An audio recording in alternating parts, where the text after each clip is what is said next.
This is the best! Look at all these movies! Toss it up! High five! Forever on disc! Yeah! Dashboard, carry-on case, custom stamp, one more chase. Coat check ticket in my hand, hidden shelf in Amsterdam, basement shop, no name on the door, region locked, I'm wanting more. Dusty rack in Tokyo, slick case shining, subtle glow, limited run, last one on the stand. I slide it out with a shaking hand. I got a license to collect from every country, every deck.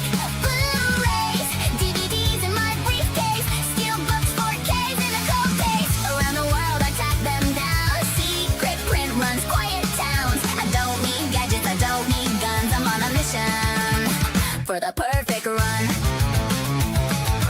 Paris flea at 5 a.m. Vendor nods, I nod at him. Import cut that went out of print. Price in chalk, he gives a hint. Backroom key in LA rain. Owner knows me by my name. Shrink wraps fine from a canceled line. Hand to hand like a secret sign. Yeah, I got a license to collect from every country, every deck. Blu-rays, DVDs in my briefcase, steelbooks, 4Ks in a cold case. Around the world I track them down. Secret print runs quiet towns. I don't need gadgets, I don't need guns. I'm on a mission for the perfect run. Airport lounge, I scan the list. Another variant I almost missed. Customs ask anything to declare. Just some movies and a spare affair. Shelves at home like a private vault. Every spine a little dossier of faults. When the credits roll and the room goes dark, I hit play and it hits like a spark. Oh yeah, I got a license to collect from every country, every deck. Blu-rays, DVDs in my briefcase, steelbooks, 4Ks in a cold case. Around the world I track them down. Secret print runs quiet towns. I don't need gadgets, I don't need guns. I'm on a mission for the perfect run.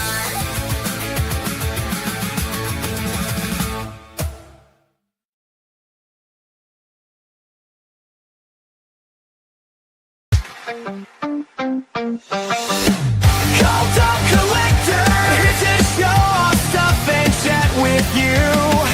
Called up collector, movies and more is what we do. Called up collector, sit back and relax, here comes the show. Called up collector, 3, 2, 1, here we go.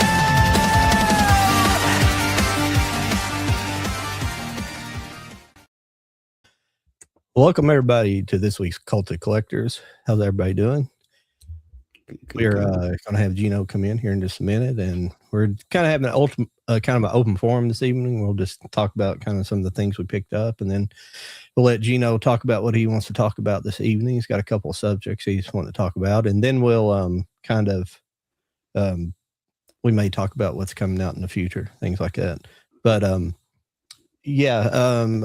don't think Jody's going to be here tonight, but I haven't heard from Lauren, so I assume she's going to be here. So just hang on, everybody. We'll get the show rolling, and I'm going to bring on Geno here. Cool. Come on, Geno. How you doing? Doing good. You doing all right this week? Been better, but I've also been a lot worse. So, kind of in the middle there. That's cool. That's cool. We kind of usually do our opening where we kind of show off new stuff, things like that we picked up this week. And I don't know if you have anything to show off or not. Hopefully you do, but Yeah, I do. that's cool. I don't know. I'm being goofy this evening, but Hey, Geno. Hey, Mike. oh, sorry about that. But yeah, we're so I threw on that extra video at the beginning. I'm working on some new AI stuff. So That's pretty good. Weird. That's pretty good. Came out weird though, so I've got to work on getting it to come out a little bit better. I don't know what it was when it translated up. It didn't. When I put it on here, it lost definition for some reason. How's it going on, Mr. Dan? Hey, How Dan. you doing, Mr. Dan? I actually, I've been really behind and watching a lot of all your uploads and stuff. So I actually just recently watched and actually more or less listened to the live stream that Mike did with Mr. Dan and Horror, and that's a really great live stream. And you guys did a great job, and I really enjoyed the discussions that you guys had. Not that many of the subjects were necessarily in my wheelhouse, but really great discussion nonetheless. So I really enjoyed that. Okay. Thanks, man. Yeah, we just kind of kept it kind of loose, just kind of talking, just shooting the poop, I guess you could say. Now, I don't want to, take anything away from the captain here. John's the captain of the ship, but I feel that, that I should at least take this opportunity to highlight something rather unfortunate in our community. And that is the fact that our good friend Malcolm, and I'm sorry for the sirens in the background, um, some unfortunate news came down the pike, and that news is that our good friend Malcolm, who everybody should know as May to December here on YouTube, a great member of the physical media community, and and just an all around great guy. He's even been in some of these chats on Cult of Collectors, and you guys may have even interacted with him at some point.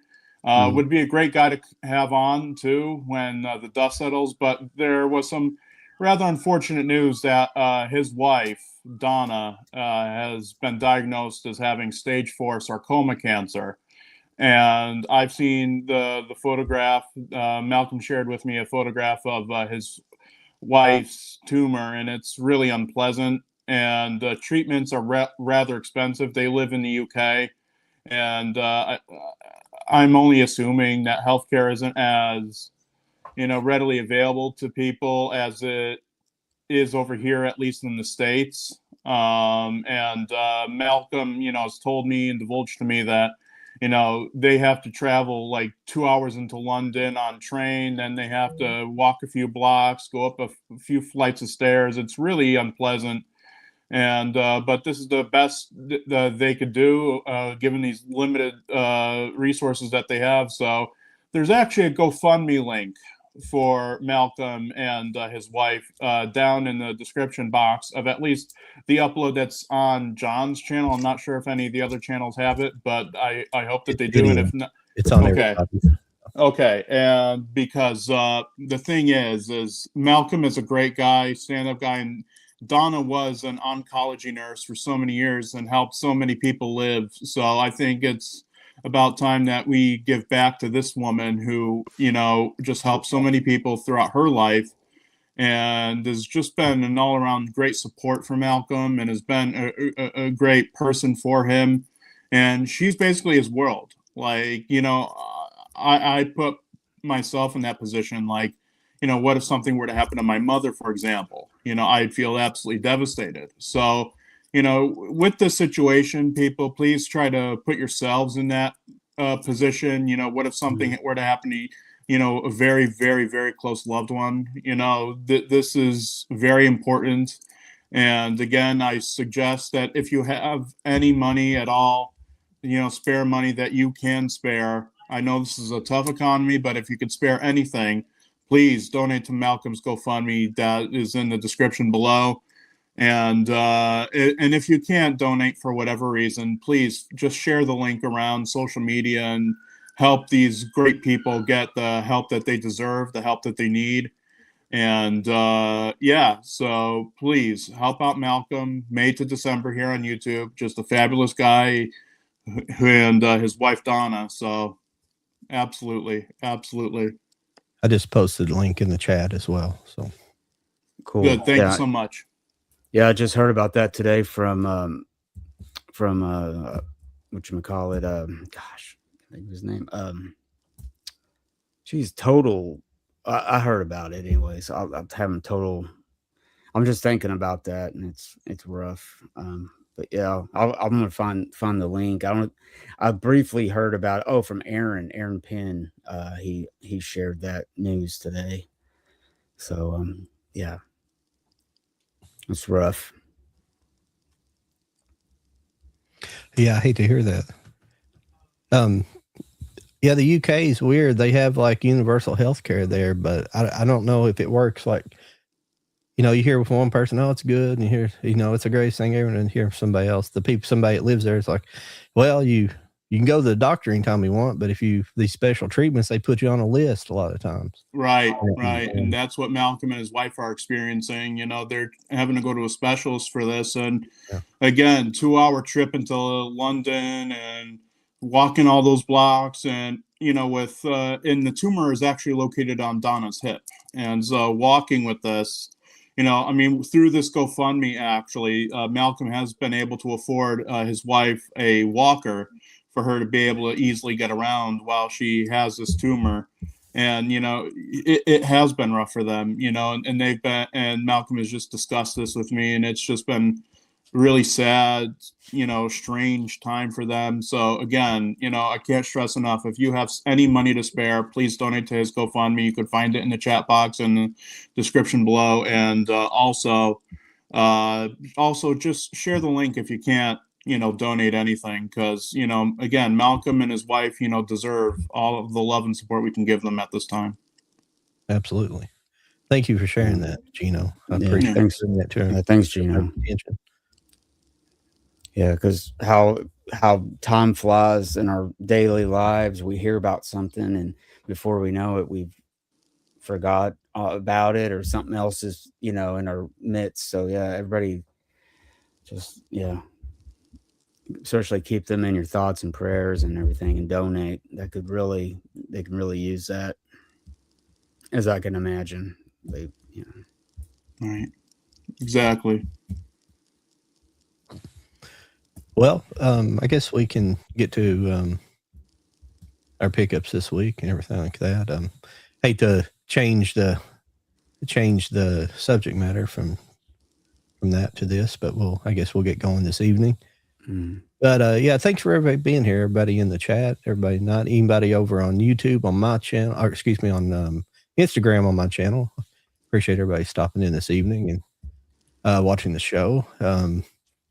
May only be us three this evening. I don't know. We'll see. But that's all right. We'll be back next week, probably. That's why I've kind of unofficially invited Gino to kind of be on the show anytime he wants to, and that's a kind of an extension. I apologize for him not being on the promotion this week, and because it was kind of a last minute thing, I'd already made up the poster, so I apologize to Gino about that. Anytime, next time, hopefully I'll have you up on that, or have you more of a permanent capacity too. But I don't like it's like Mike and anybody else. I don't like trying to pressure people to be here every week, because everybody can't always be here each week. So. Right. I mean, for example, for me, I believe next Wednesday is the 22nd, and I'll actually be busy that night recording my an episode of my podcast, Heart to Heart, the William S. Hart podcast, where I'm going to have actually a few guests on, in addition to my regular co-hosts, Nick Sheen and Clive Davis. So I'll unfortunately be busy next week, but maybe the week after I'll be available. It's just it's whenever you're available. But yeah, I'm glad you said something, guys, because next Wednesday I'm actually going to see a Buster Keaton movie on the big screen. So it's kind of a birthday present that I set up months ago. So that's next Wednesday. So I won't be able to be on. So yeah, can't miss the chance to see Buster Keaton on the big screen. What film is it? Sherlock Jr. Nice, good selection. And it's that new one where it's going around, where it's got the REM, the band REM's doing the music to it. So they're trying that, like, with different silent films and stuff. Yeah, they did a thing with Battleship Potemkin with the Pet Shop Boys. Yeah. Yeah. So I'm hoping it's not too intrusive, that it's right. That it's fitting, So that's not to see if they come to Lexington or not. I'd like to check that out. Yeah, it's at the JB Speed Art Museum in Louisville, and I don't know if tickets are still available or not, but. What's going on, Lauren? Good to see you. Good to see you. Hi, guys. Hey. How you doing? What's up, See Lauren? if I could Well, I Yeah. guess we're getting ready to do our movie. There, Show off that's first. better because my face is now where the chat is. So I think that's better if I just do it that way. I can still see everybody. So Well, if everybody don't mind, I'll just turn the chat off. I don't know if anybody can really see it anyway, so I'll just turn it off. okay. It works better when you have lesser people. But yeah, we just been talking about a few things here to start out, Lauren. Yeah. Had a member of the collecting community, his wife was diagnosed with cancer, so we have a link in the chat and link on the websites to on the YouTube websites to if anybody wants to go to his GoFundMe page. Mm-hmm. Oh, that's wonderful that you have that. That's so sad. I'm very sorry. Yes, it is. Yes, it is. Yeah. And but let's kind of lighten the mood here a little bit. I hate to switch gears like that, but unfortunately, we do have show must go on, I guess they say. Mm. And hey, Lauren, without Jody here, he can't. You won't get mad tonight. I know, right? Well, With all of the amazing things he has. well, we could still make you mad if you want to be I made know. mad. That is. I know. I had a friend that showed me that there was what was it? Finding Nemo steelbook that he found on like eBay, and I was just like, God damn! I need to find that now. I am always doing that. Where it's just like, no, but it's beautiful and I need it. So yeah, Jody just is he is the light on the fire. Yeah, there is a steel book. If I had money, there is a steel book that if I had money, I would pick up. And I know it's not a good movie. I know it's not a good movie, and I know that it's been widely panned by people who are fans of this particular intellectual property. But gosh darn it, it's a guilty pleasure of mine, and I think that they actually did a pretty good job with it. The 1994 live-action Flintstones with John Goodman is getting a steel book, I think. Yeah. Oh my God. Yeah, I was like, just give me the title. I was ready to hear it. That's actually cool. I remember watching that back when it was in theaters back in the day. But yeah, that's a fun one. Yeah. You should invest in it, I think. I don't think I've ever seen it. It's ridiculous, but in a fun way. Mm-hmm. Yeah. I've seen parts of it, like scenes and stuff, but look like we got acres of movies. I'm sorry, I forget your name every time. Stacy. Stacy. Okay, I'm sorry. I don't know why I forget her name every time. I should remember. I said that before. It's my cousin's name, Stacy. I should remember it, but I don't always remember her name either. So, best sports movie ever? I'm not really a sports movie fanatic, but if I had to pick one that's actually maybe nostalgic for me, there are two from my childhood. I mean, again, these are Disney movies. Well, actually, one's 20th Century Fox, I think, and the other one's Disney. But now they're both the same thing, so technically they're both Disney properties now. The first one is The Sandlot. I think that's just a classic baseball movie. And another classic baseball movie is Disney's remake of Angels in the Outfield. Now, I'm not going to say that those are the best, but at least those are two that at least I've seen. And there's also another title, even though I've never seen this movie, another title's coming to mind, Slapshot with Paul Newman, the hockey film. Yeah. So, yeah, that's a good one. Good ones. I like, I mean, it's probably not my favorite, but I've seen it again here recently. Was The Natural, the Paul Newman. That's a good baseball movie. Yeah. I would have to say Hoosiers, even though they're Indiana and, we're Kentucky and we have a dynasty, in college basketball, but, the Hoosiers are pretty good. And well, if you want to get superfluous about it, you could also say Space Jam. Space Jam. Ooh, Yeah. Man after my heart. I love Space Jam. That's awesome. Me too. I love it on toast. You what? Yeah. Space Jam's good. Space on Jam. those. That's funny. Yeah, that's awesome. We also like what was oh yeah, it's a documentary, but When We Were Kings, the Rumble in the Jungle documentary. Mm-hmm. Oh yeah, Pretty yeah, good. that's good. Yeah, yeah, with Muhammad Ali and who did he fight? Was it George Foreman? Yeah, I think so. Yeah. Mm-hmm. Yeah, that's a good one. That's a good. She always, but I mean, not to get off subject, I could probably do the whole thing. I could probably do the whole Jody thing with my first one up I was going to show, but I don't know. I'm not going to, it's Jody's video, so I'm not going to play it, obviously. But I picked up that director's cut of Midsummer that. Oh yeah. Okay, so you're gonna make me mad today. That's Oh yeah. cool. I'm sorry. For some reason, the lettering on the outer box don't translate in this light, but it's like a Hey. media book. It's like a, yeah. It's, Yeah, I can see it. Yeah, I can see it. It's beautiful. it's, Oh, it's gorgeous. yeah, and it's like, Yeah, got yeah, that's been floating around for a while now. I haven't seen anybody actually pick it up, but I've seen. Yeah, yeah. I've been wanting to see the director's cut because they made a big deal out of the director's cut when it came out. It was like a limited edition, and there's supposed to be a Does it have bunch of extra extra, like, stuff. Pictures and stuff. I've seen it twice now, and it's just like one of those movies you can keep watching and find different stuff, and it's like, it's just crazy, man. Oh yeah, Crazy. It's a crazy movie. I've got one of Oh no. my bedroom is like completely like full of Midsummer stuff. I love Midsummer. Does it have like extra features and stuff, or I haven't watched it yet.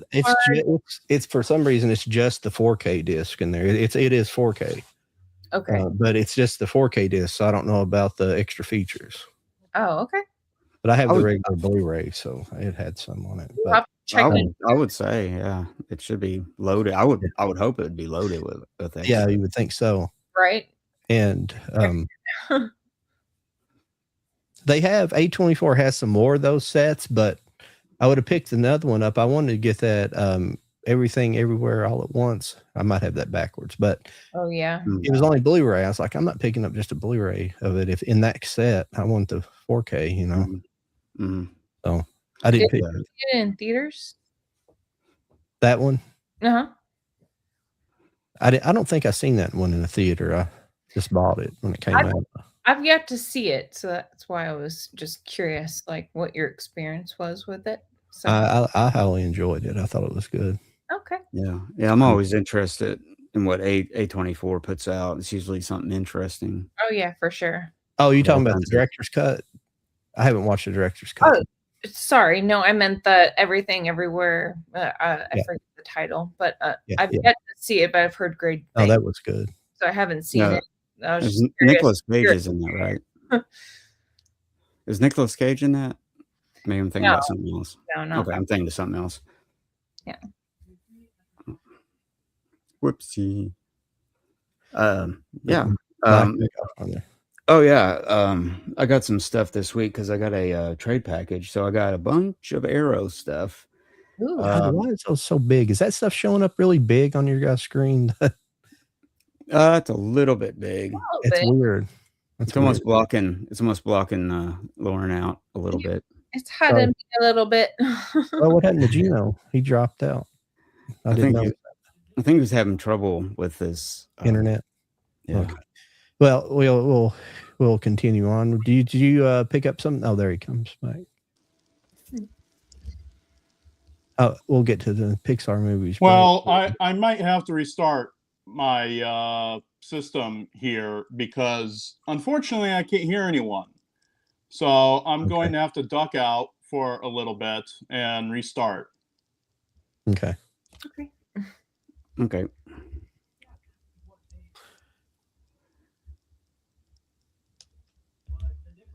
All right. We'll do a round here showing our stuff off, and then I'll get to the chat, and then we'll keep on at it.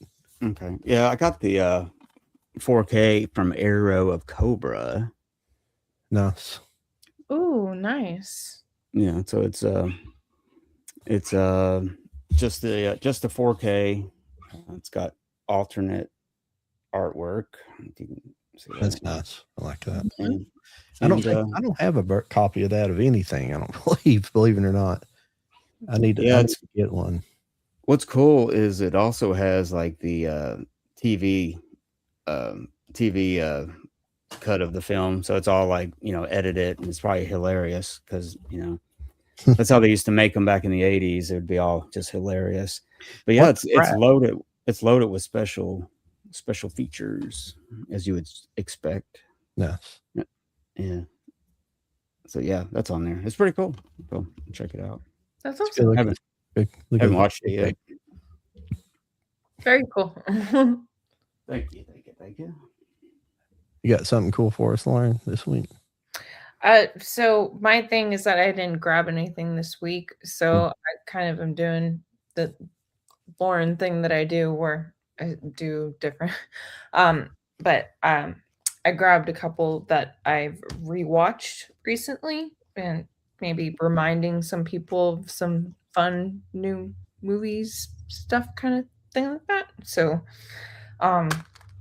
first one is Ooh. Nice. Cloverfield Lane.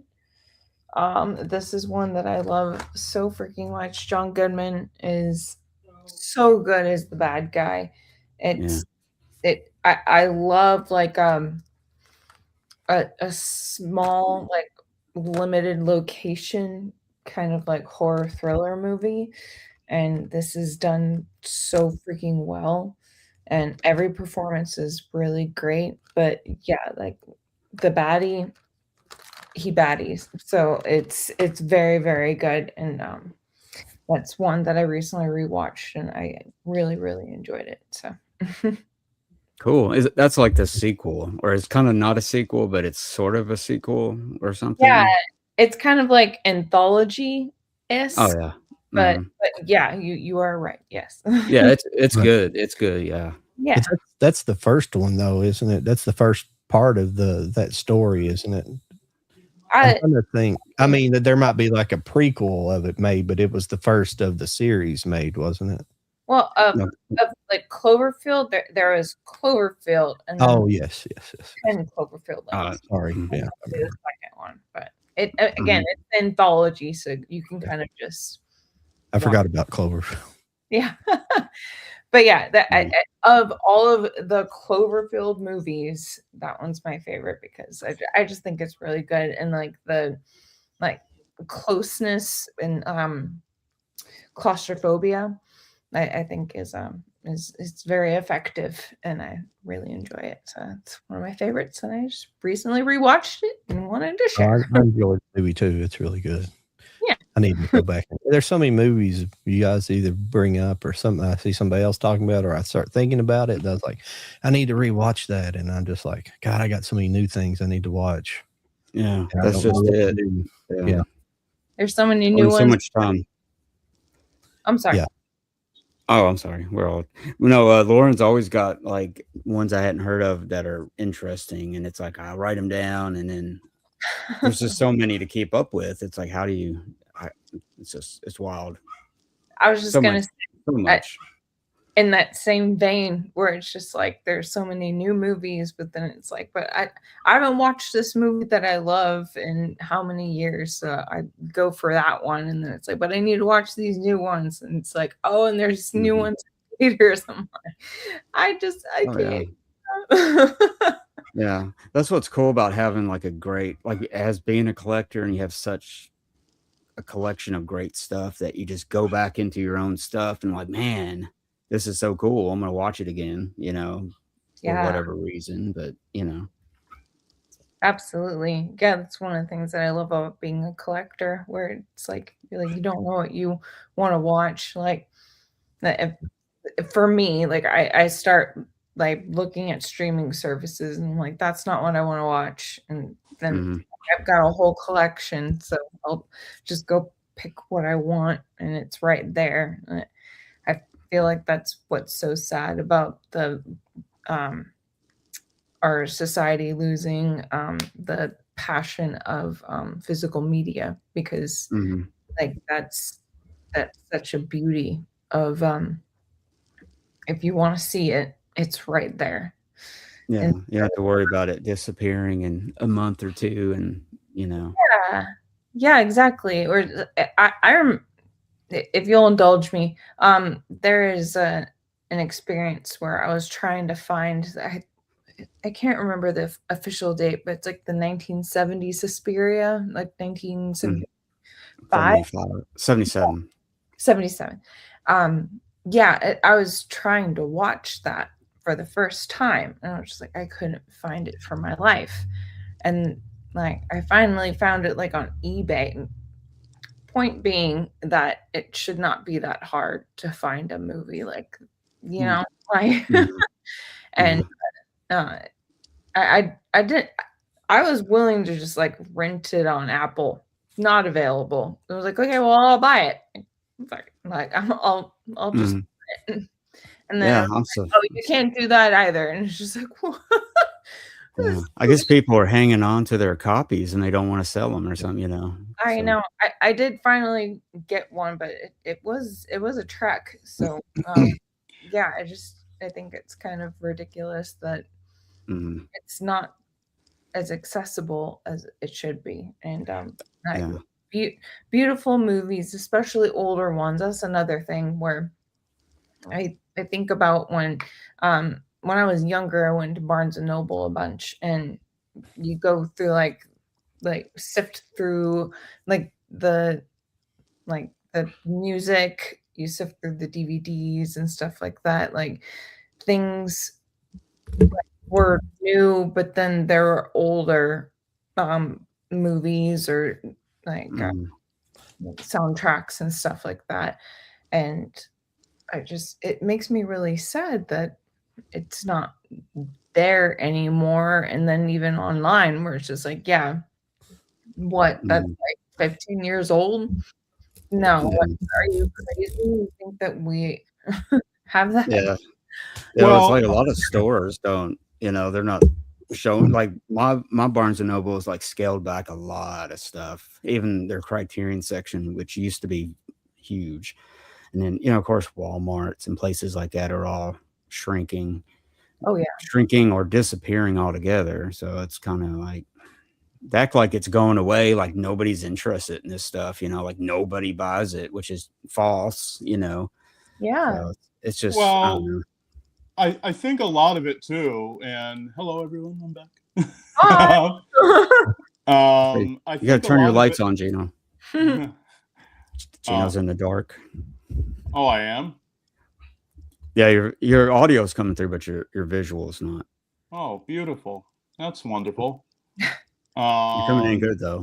I actually just to throw this in, I used to work at Barnes and Noble, and like that was before I loved Barnes and Noble for what I just described. So then working there, I saw how it was very more about monetization, kind of like Best Buy, where it's like, oh, we're not going to do physical media anymore because it doesn't give us enough money. It's like Mhm. it bothers me so much whenever companies do that, and while it makes sense, it's still really stupid. It And don't seem like they're backing off of it though. people still buy it, right? Like, Yeah. we're here, like, we're still buying, Mhm. like, steel Yeah. books, like, I've got, like, a VHS and a steel book of Van Helsing, like, we're still here buying it, like, Well, what's funny is funny. Target or somewhere like that, let's say Target gets rid of all their in-store stuff.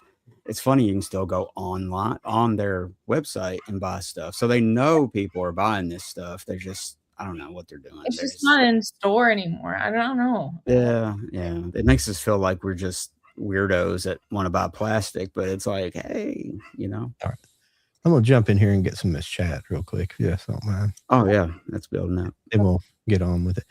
Yeah, Stacy, we need to one night. You don't have to come on the show, but one night we might make the subject of the show is just answering your questions, and you can just post as many questions as you want, and we'll just answer them.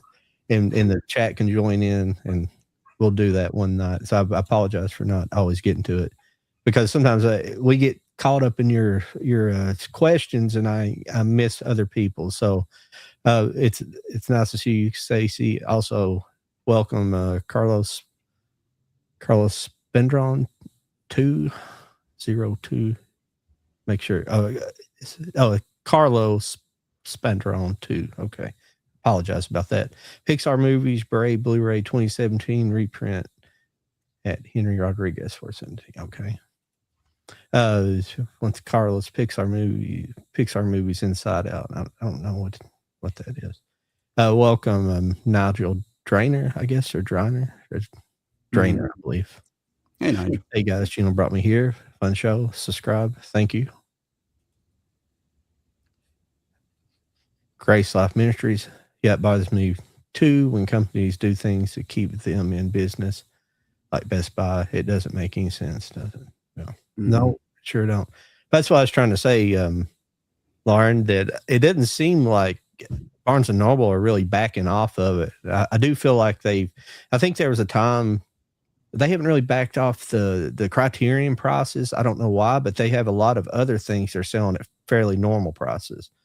I don't know why they do that whole Criterion thing, so they can have the sale like twice a year instead of just selling movies at regular prices all year long. I think they would make more money. I don't understand. I can't figure that out to save my life, why they do that. Yeah. Well, I think it's really strange, which again, like what I was trying to say, we're like I'm taking myself back to middle school, where like I would sift through the CDs and there would be like older like music and stuff. I'd be able to find something that I never would have discovered without it being there. And then same with movies and stuff like that. Same with Target. And then it was just like, oh yeah, we don't have that. And then it started being like really exclusive, where you had to like really like work to find a movie. And it's just like, well, why? It's a movie. Like how can I not have access to that in some form? We've got AI and I can't figure out how to watch this movie. So yeah, I know. Yeah.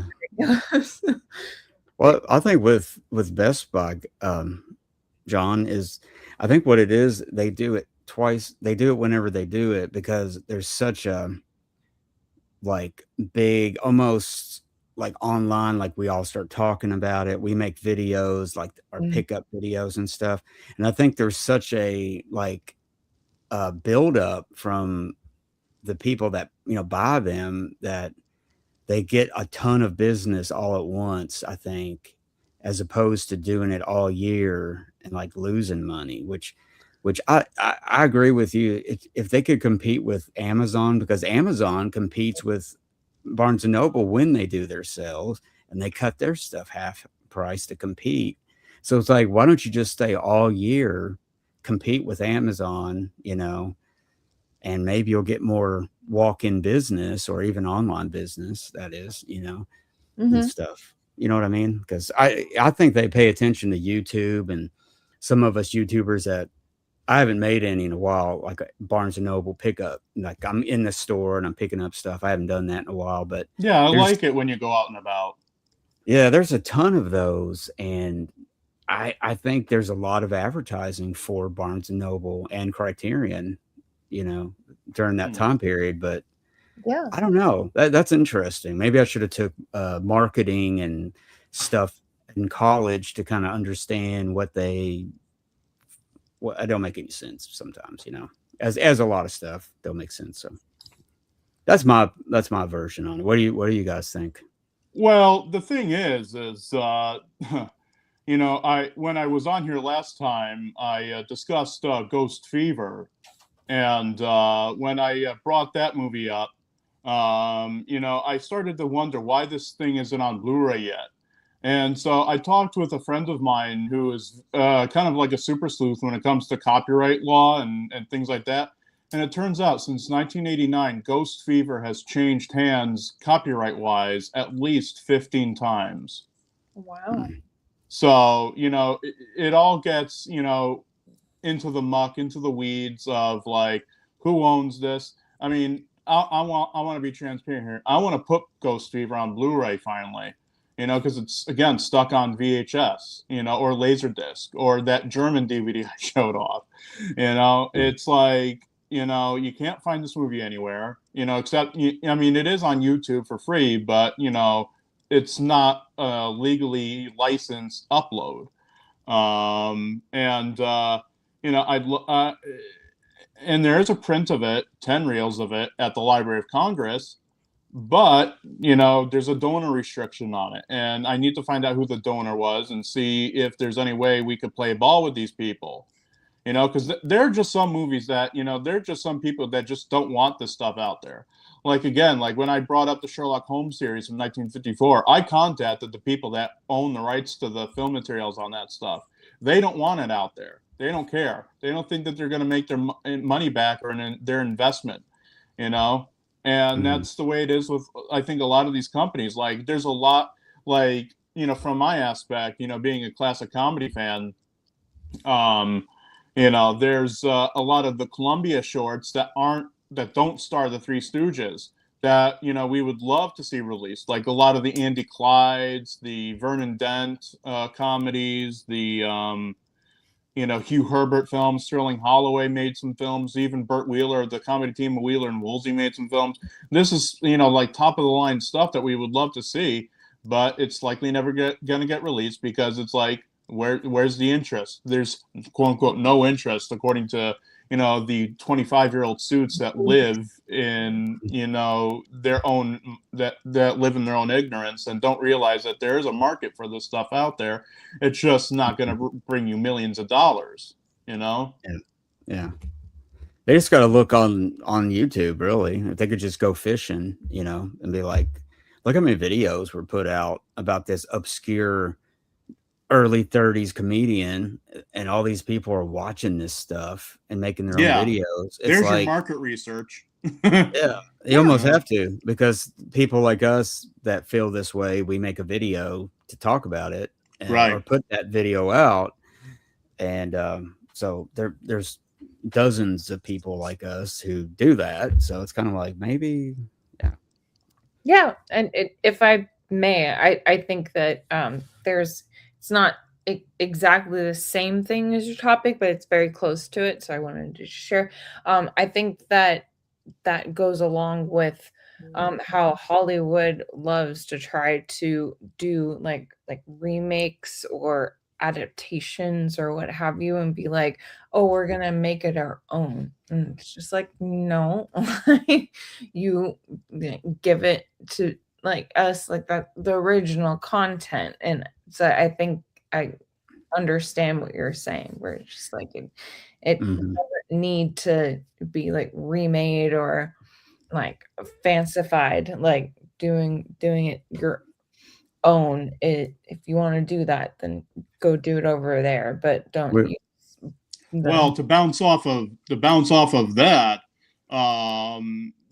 I'm sure a lot of us are familiar with the Charlton Heston version of Ben-Hur that was released, I believe, in the 50s or so, in and around there. Mike could probably tell us because he's a walking encyclopedia.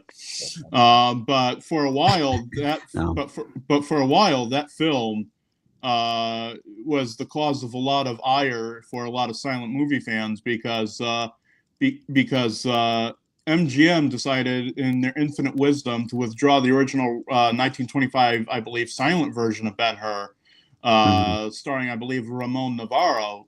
They decided to withdraw that. They couldn't show that, and there were people who, like Raymond, like, watch my friend Ben Minot of the Oddity Archive. He did a wonderful video about FBI film raids and stuff, where, the FBI visited, various film screenings around the country, and one of them was for, the original 1925 Ben-Hur. And after the screening was done, the FBI confiscated the print, So a lot of this stuff, it's like, yeah, I see what you're saying there. Yeah, we have this beautiful, shiny new remake. We don't need that old, dusty, musty antique, So that's what they did. That's what the studios It's like they want to did. rewrite history. Yeah, if they had a silent one floating around by even another company, studio, they would buy it so they could release theirs, and they Right. would quote bury it, which means bury it in a vault, somewhere, and suppress it. Because they did that with a movie called Gaslight. There was a British version first, and then MGM wanted to make their version in 1944. So they bought the British made Gaslight, which was supposedly superior to that one, and they quote buried it and put theirs out. And then a lot of people were like, oh, I didn't know there was another Gaslight movie and stuff. And then it came back out, and everybody's like, wow, we like this one better. And it's like, so that's a great example of that right there. But yeah. So Yeah. So did we already all go around and show our pickups and stuff? Because I was out, for It's a your lot turn. of that. And It's your I turn, apologize. Gino. All right. Yeah. Well, yeah, we landed on you. admittedly, this is kind of an eclectic hodgepodge of whatever I found. Like I go to thrift stores, I go to like boutique shops, and when I say boutique shops, I mean like, people selling funny looking dresses and antiques and lawn gnomes and that kind of thing. And stop signs, that kind of a boutique. Stop signs? Yeah. People. What I is got a that? stop sign. So this is some stuff that I picked up recently. Uh-oh. Shit. Oh boy. Am I here still? Your Yeah, voice. we can hear you. Got your sound, but no picture again. Oh man, I'm sorry, John, that this keeps happening. I do not know why this keeps happening. It's probably my internet. We recently went down to like 1 gig internet, and so I'm gonna have to talk to Comcast tomorrow and say, hey, we need to be bumped back up. So that's probably what this is.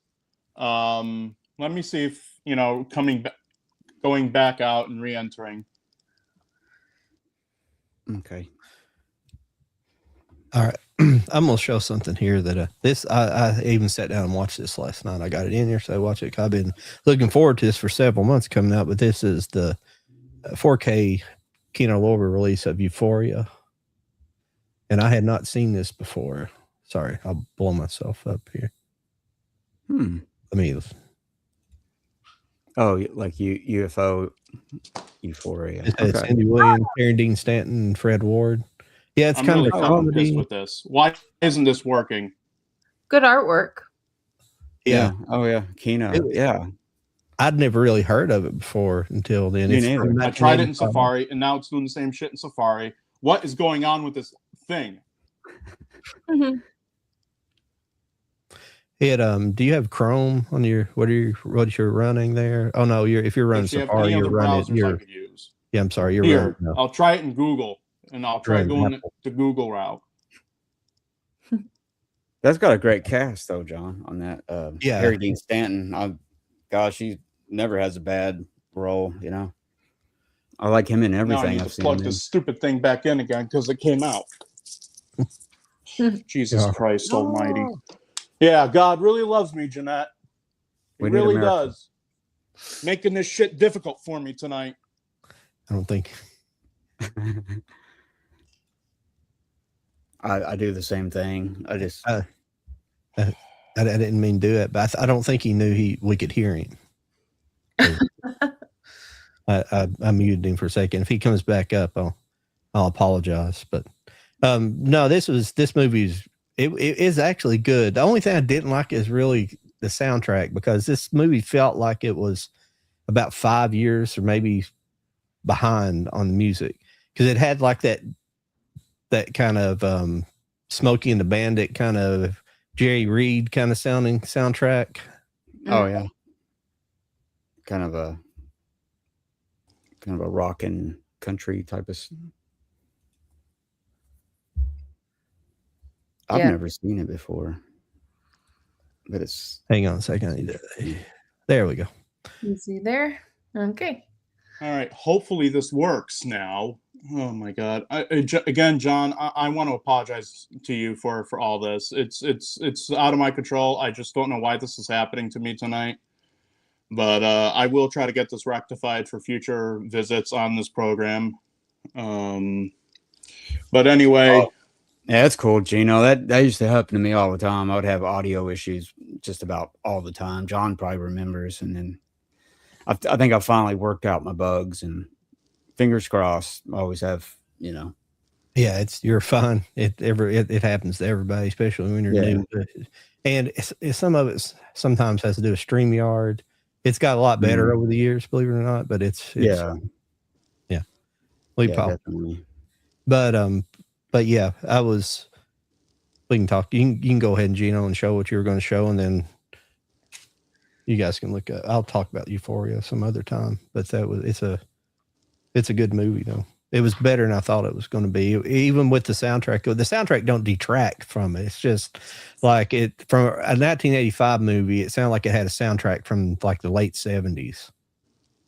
And there's nothing. And I know people go back and do make like a period type piece movie with a newer soundtrack. It's not that. It's just that type of soundtrack. I don't like that kind of that country of that era. I don't really like country music of that era so much. That kind of Jerry Reed sounding stuff. And it's not detracting from Jerry Reed. He was talented, but you know what I'm getting at. That if you watch Smokey and the Bandit, you pretty much heard the soundtrack for this movie. It's that style. But the movie's funny. It's kind of laid back almost. It's about Harry Dean Stanton plays he plays basically a fake evangelist, just trying to make money on healing people. You know, he gets Fred Ward helps him out sometimes and plays like a crippled person. He pretends like he healed him or something like, that kind of scam going on. And Cindy Williams she thinks there's a flying saucer going to appear at a certain time. And Fred's just he's kind of just more or less like kind of a loser drifter guy who the good guy, but he just and he dates, Cindy Williams. Yeah. Excuse me. But yeah, it's just a fun movie. I recommend it. Yeah. That's a good cast. Fred Ward and Cindy Williams, who was she was Laverne, wasn't she? Of Laverne and Shirley. Yeah, she's also in Smokey and the Bandit. That is Cindy Williams? Yeah, it's Cindy Williams, isn't it? Too. What, Sally Field or Cindy Williams? Oh, Sally Field. Excuse me, I got them backwards. Yeah, Sally Field. Yeah. For some reason, they kind of remind me of each other. But yeah, it was a Laverne. Yeah, they are very similar. She's Laverne, wasn't she? Or Shirley? Yeah, I think so. I can't remember. I think so. I think it's Laverne. Some people are like, what the hell is Laverne and Shirley? For your young kids out there, it was a TV show that came on. Schlemiel, Schlemazel, Heffen Pfeffer Incorporated. You know Fred Ward, don't you, Lauren? Oh yeah. Yeah, I do. Yeah. Huh? Yeah, I do. Yeah. It's in Tremors. He's the older guy, Kevin Bacon's partner. Yeah, I love him. Yeah. Mm-hmm. One of my favorite Tremors. Yeah, I have to check that So out. before I get more technical glitches, which I hope there's no more tonight, and if there are, then I'll just see myself out and you guys can continue the show as usual, because I don't want to keep driving John crazy with me coming back in, coming back out. So the first thing that I picked up, speaking of Ghost Fever, was the Jeffersons, fan favorites episodes of season 2, and it includes George's best friend, Jenny's grandparents, George's alibi, George and the manager, Lunch with Mama, George versus Wall Street, The Breakup, parts 1 and 2, and Florence's Problem. So, and this is sealed, by the way. I haven't opened any of some of these, so that's going to be interesting to watch. That's cool. Then I also picked up the Abbott and Costello version of Ria Rita that came out back in the 40s. There was an earlier version of this film that came out in 1929 with the comedy team of Burt Wheeler and Robert Woolsey. So Abbott and Costello are essentially doing the Wheeler and Woolsey characters in this film. And I was actually talking with a friend of mine, Nick Santamaria, who basically wrote the book on Abbott and Costello. And he said that this film is actually superior to the Wheeler and Woolsey version in a lot of ways. And he considers it to be some of the best material Abbott and Costello ever had. So, yeah. Then moving on, and I see that I'm still holding up. Oh, you spoke too soon, Gino. Oh no. I was trying to see if that movie was on that Abbott Costello set. I can't remember. I think that might be one of their like MGM movies. They kind of did MGM and Universal. They were like back and forth. Yeah, this was Universal. This set. You have that set too, don't you, Mike? No, actually, I don't have that yet. I'm going to get it eventually, but Oh, sorry, everybody. Let's get to it. I guess we're around to you, Mike, and we'll actually, if you don't mind, let me catch up on the chat a little bit. We apologize, everybody. We're kind of technical about to see our pants this season for some reason. Yeah. Let's see what we got here.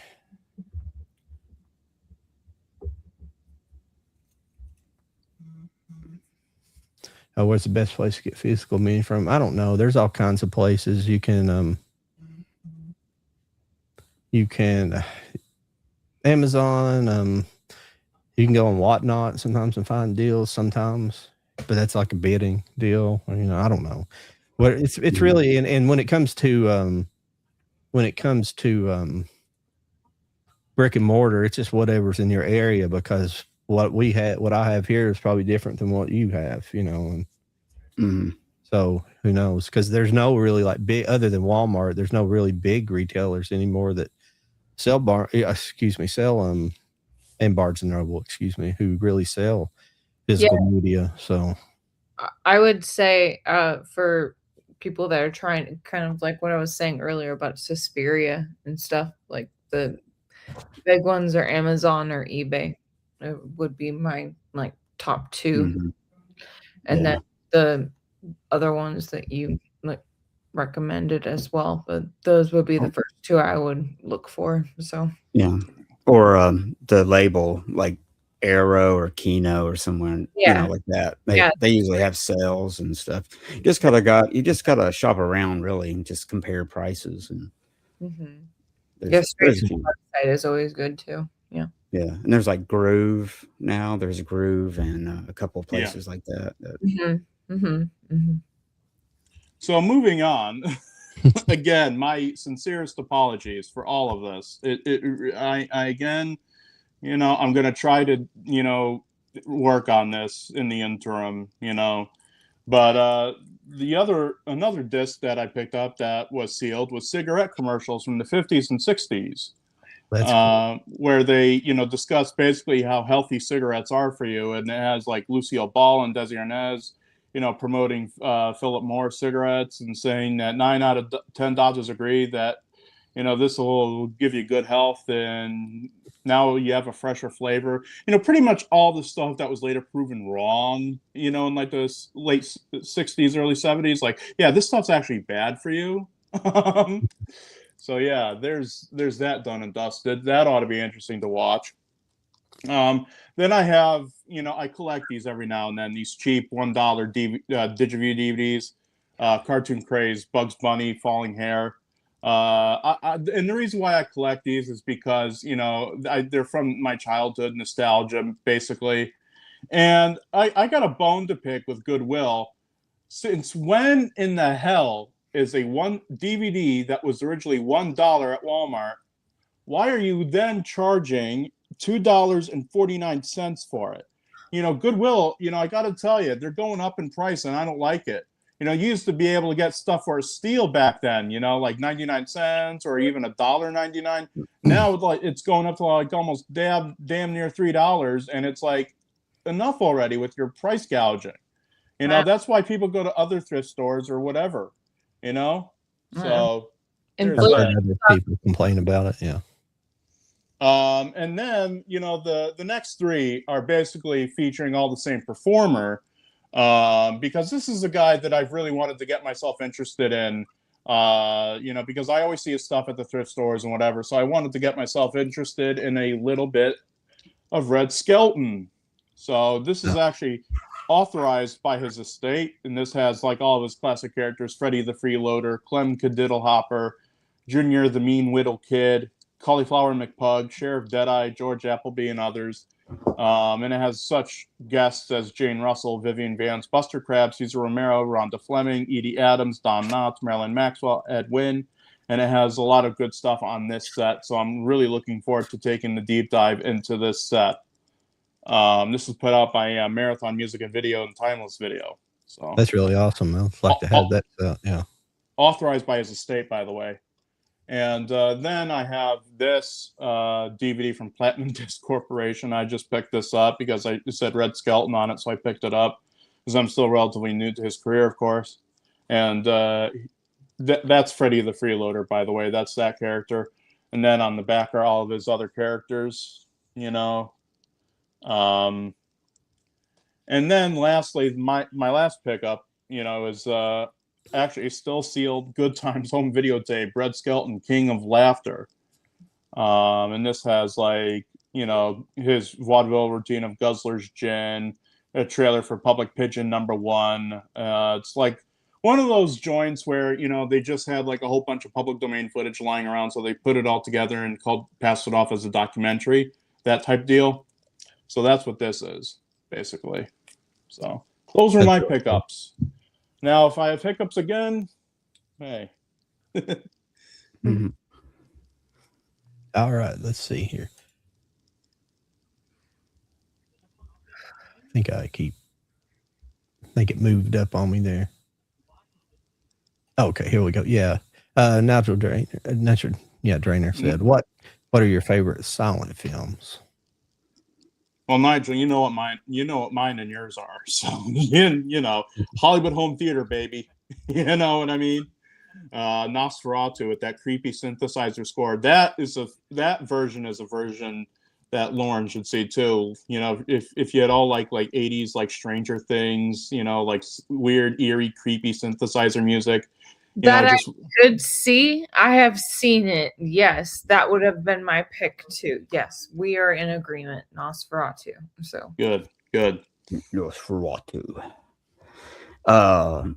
Well, I'm probably my favorite silent movie would probably be City Lights by Charlie Chaplin, which he made during the time period when there wasn't silent films anymore, but he made one anyways because he was Charlie Chaplin and he could do that, I guess.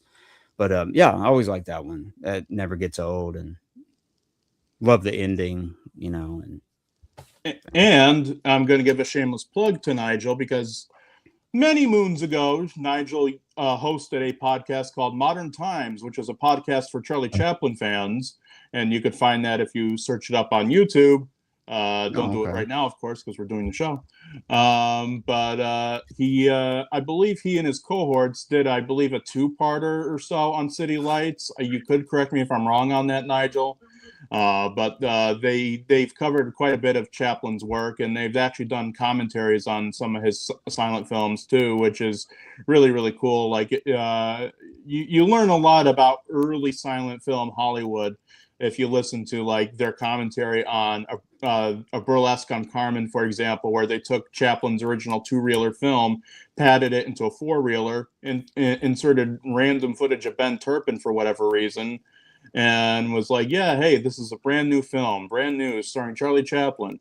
You know, basically the SNA company taking whatever Chaplin footage they had, putting it out there as a brand new film, even though it was just scraps from a feature film that he made called Life that never got released or completed. So yeah, I think they did that a lot back in those days. They would just pop out stuff by different stuff, steal it basically, and yeah, they did that with a lot of William S. Hart films too.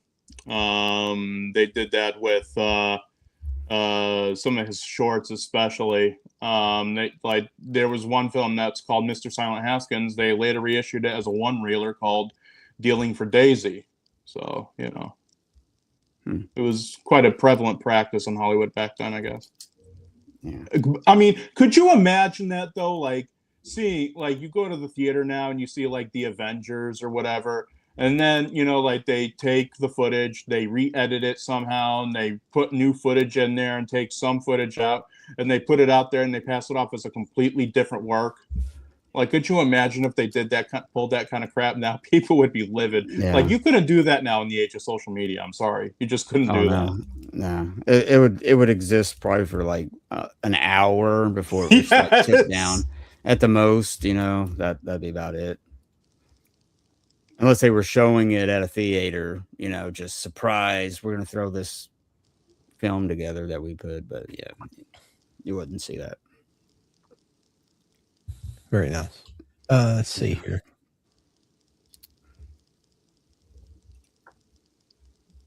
Got another one from Grace Life Ministry. So I just got the Across the Universe in 4K from my local boutique shop, and I looked on eBay, and the people are selling it for $200 plus, and you can't even get it on Amazon. I feel lucky. That's a good find. People wow. have found some good stuff at thrift stores. Like, you know, I know it's a controversial film and everything, but I love it. My mother loves it, you know. So I actually found a bootleg of Song of the South once at a thrift store. So yeah, you can find Yeah. really interesting stuff at a thrift store sometimes. Yeah, there's Of a course lot of you can. Thrift stores, like used bookstore places that also do like DVDs or VHSs and stuff. Like you absolutely can. Like I found, I love Disney and Pixar. I found some like with the like the white like booklet style, like old school kind the of. clamshells. Yeah, I found a lot of those from, like from my childhood that I grabbed. So yeah, like Mhm. those are great spots to try to seek out things that you're really wanting. So And I'm Yeah. glad you brought that up because that's something I wanted to discuss tonight. I actually, you know, got out some choice selections from my rather voluminous Disney video collection. The news recently just came down the pike that Disney has laid off their entire home entertainment, home physical media division. Oh yeah, I heard about Hey that. Mark, how you doing? My buddy Mark from VHS Rewind and such. How you doing there, Mark? Sorry, there's been a lot of technical difficulties tonight, but hopefully there won't be any more. Knock wood, pray to God. Yeah, the news down the pike that I guess effective now. Right when he says, there we are. yeah. You need to quit, Di- you need to quit mentioning it. Every time you mention it, it goes screwy. So yeah, Disney has effectively shut down their home media, physical media distribution arm. And that makes me sad because I was, you know, and still am sort of, you know, an avid collector of Disney videotapes and stuff. I mean, they were very prevalent in my childhood. You know, I practically grew up with Disney videotapes. So I picked out a few choice selections. Let's start out with one of the earliest, The Black Hole. Remember these clamshells, ladies and gentlemen? Yes, indeed. I We have. can't see you again, Gino. Yeah, What was that? We Your can't video's see you out. again. Yeah, the video cut out. We can hear you, but Oh, it literally man. happened right when you were talking about you Disney. couldn't that you hope you don't have any more problems. Yeah, like Disney owns all the 20th Century Fox movies now. So I wonder if if they're going to lease them to other places, the companies to put out, you know, because they control a lot of good movies. They, Yeah. I mean, you. Edward Scissorhands is one of them. I mean, a bunch of good, 20th Century Fox. There are so many great. I mean, you make a great point about Edward Scissorhands and stuff like that. But there are so many great animated movies that Disney and Pixar have put out. What frustrates me is that they're so focused on the live action, and I, I'm just, I want to be honest here. If you want a black mermaid, just make a movie with a black mermaid. Don't do Yeah. that with Ariel. Like I'm all for it. Like we got Coco, we got Princess and the Frog. Like like we have multiple. We got Moana. Like we got so many different movies with different cultures. I'm all for it. Don't shoehorn it into a different story that it doesn't make sense. It's Mhm. kind of the same thing with the Harry Potter TV show where a certain character is a different color. where we don't think it makes sense. Like I just don't understand why Hollywood is doing that. Like that's Well, my thing though, where it's like if you want a professor to be not white, like you got a whole world to work with. Like put it in the 1940s or something like that, you know? Like put it in the 70s. Like just put it in the world, put it in but that means they would have to write something though. They would have to come up with something fresh, and they're I know, scared to write something fresh because I don't know why. but that's like kind of their job, is that not? Well, Yeah, a little bit. maybe they laid that department off. I guess they laid them off so they can only turn out rehash. Oh, that's so Yeah. frustrating because it's like you could create something. It's like, oh, it's good to just copy and paste, but then we're just gonna, and then the fans get mad. Then it's like, oh well, you're ist or race or like ism, or it's like, no, you're just not adhering to the source material. And it's like, oh well, Yeah. we want to make it our own. Like, I don't want you to make it your own. I want you to make it's ours, and you're supposed to adhere to it. And if you can't do it, go make it, go do something else. Yeah, just do it different. Screams my Do something cord. I different. can't. Well, and I think a lot of it is they're getting rid of that stuff so they can only focus on the live the Disney Oh, the live channel, action. Disney Plus, Oh. Disney or the Disney Plus channel. Like, They only like if it's on my knee, just brush it off. Absolutely not. Like we're not doing that today. Like I can't stand that. I think we did a good job with Jungle Book and Beauty and the Beast, and everything else was just a waste of money. And people aren't really going to it. And then they're also doing the whole we're making it our own kind of thing. And just I don't know.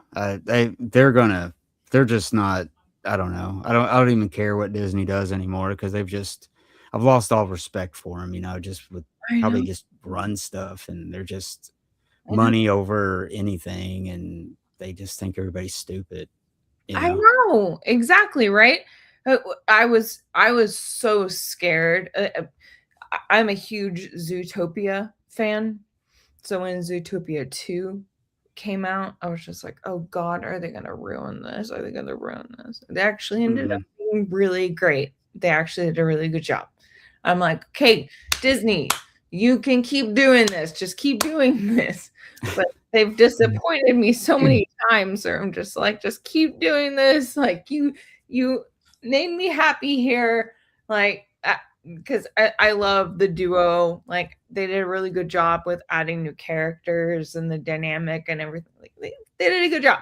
So it's just like, just keep doing this. Just keep doing it. Stop with the I wonder how many years in the making that was though. Like that might have been something from like 6 years ago, and you won't see that anymore. Like, because I have no idea. Like they got a new CEO recently, and so I don't know if they'll change anything or not.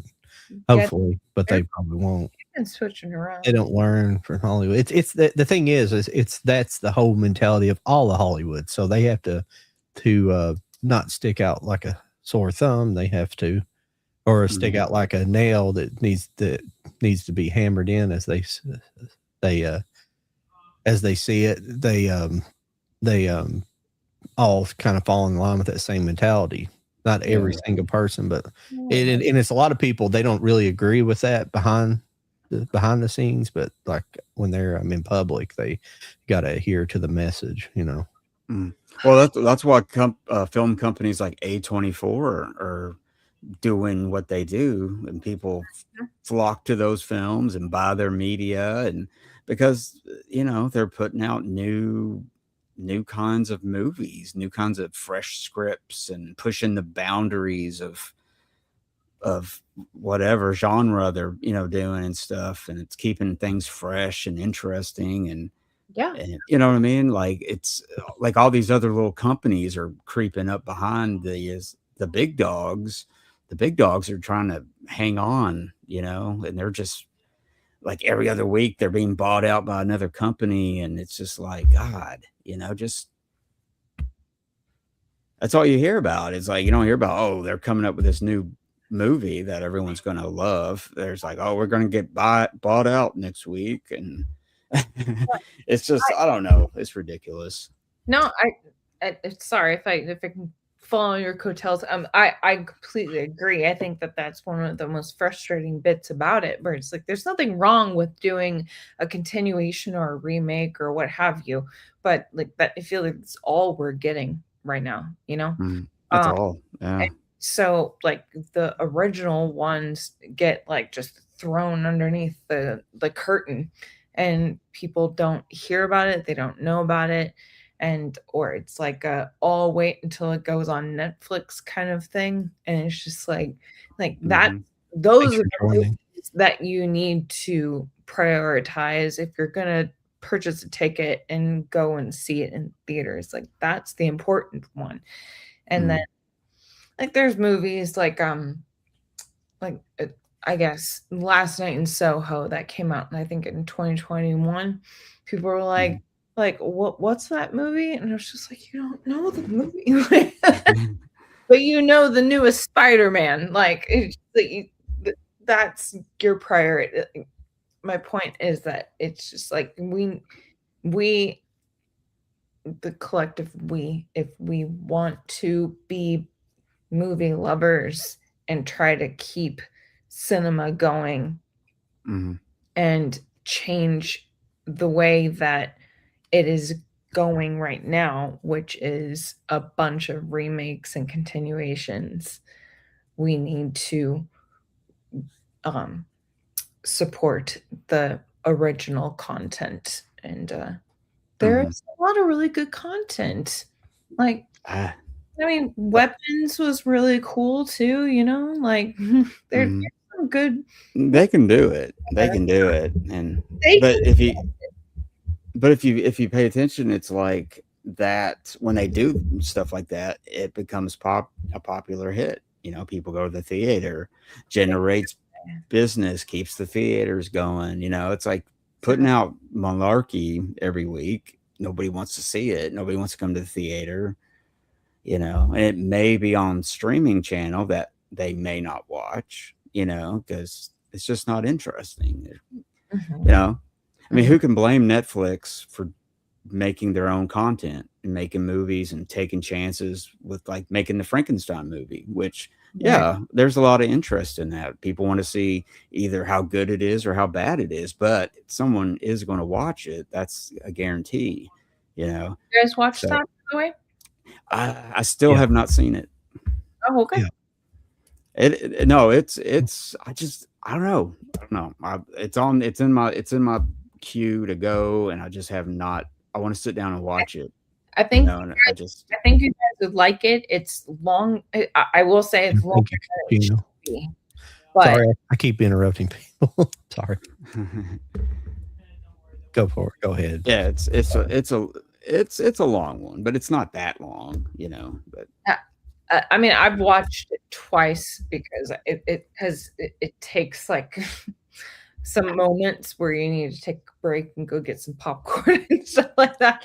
But use the bathroom. Yeah, it's longer than I would have expected or wanted it to be, but it is still beautiful, and it's Guillermo del Toro, so of course it's gonna be gorgeous and confirmed and all that kinds of stuff. So it is really good. I think that I think the first 20 minutes is a little bit longer than it could have been. We could have shrunken the movie a little bit down, in my personal opinion, but it's still amazing. So I highly recommend it. So yeah, I'm definitely gonna watch it. It's just I haven't had a chance to yet. So yeah, well, it's a sit through. So be prepared.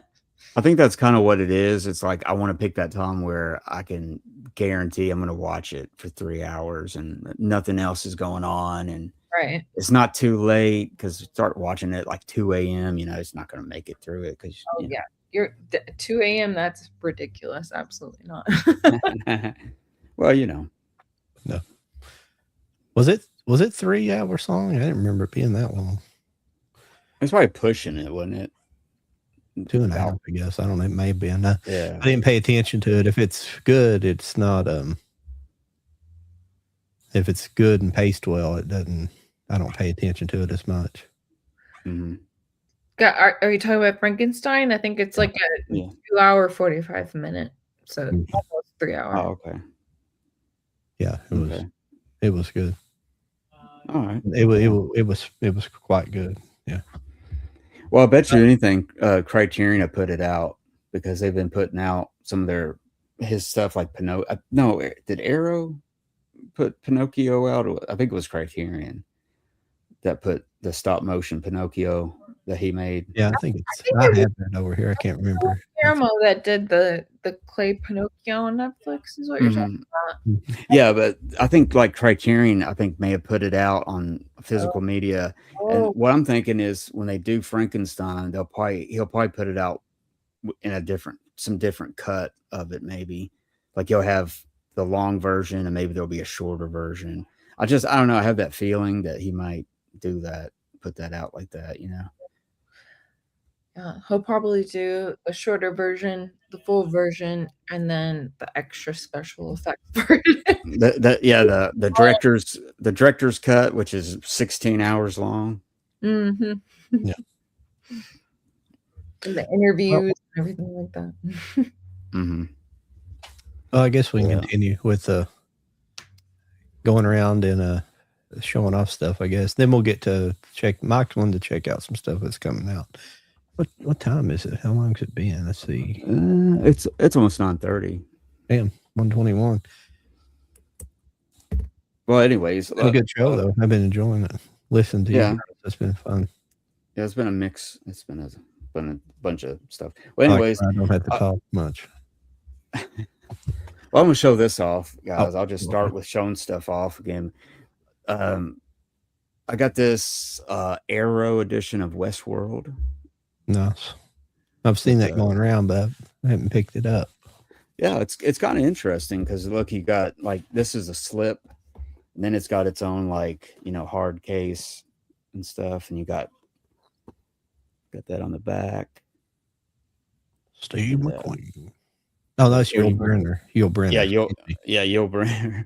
And then it's got it's pretty cool. It's got a poster, a booklet. It's got some cards, all kinds of stuff with it. So very interesting.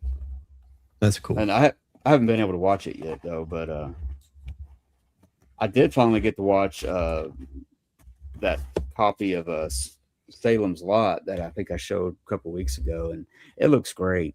It looks really good. Do you want to show some other stuff, Lauren, or you? Yeah, no, I've got a couple. Like I said, my stack because I didn't get anything new this week, so I just compiled a couple that I've done some rewatches. One of them is The Hunt. Oh, okay. Yeah. Get you. I always see that. I always see that picture like while I'm scrolling like Amazon or something, and it's like, oh, The Hunt. But I've Yeah. never clicked on it to see what it, Oh, you haven't seen it? I've not seen that movie. Oh my gosh, it's so great. It's a really great movie where it's kind of like Ready or Not, where it's like like a woman like trying to like live through the night kind of thing, Mhm. but also it has a really interesting like political concept where it makes fun of both parties in a really clever way where it makes you laugh.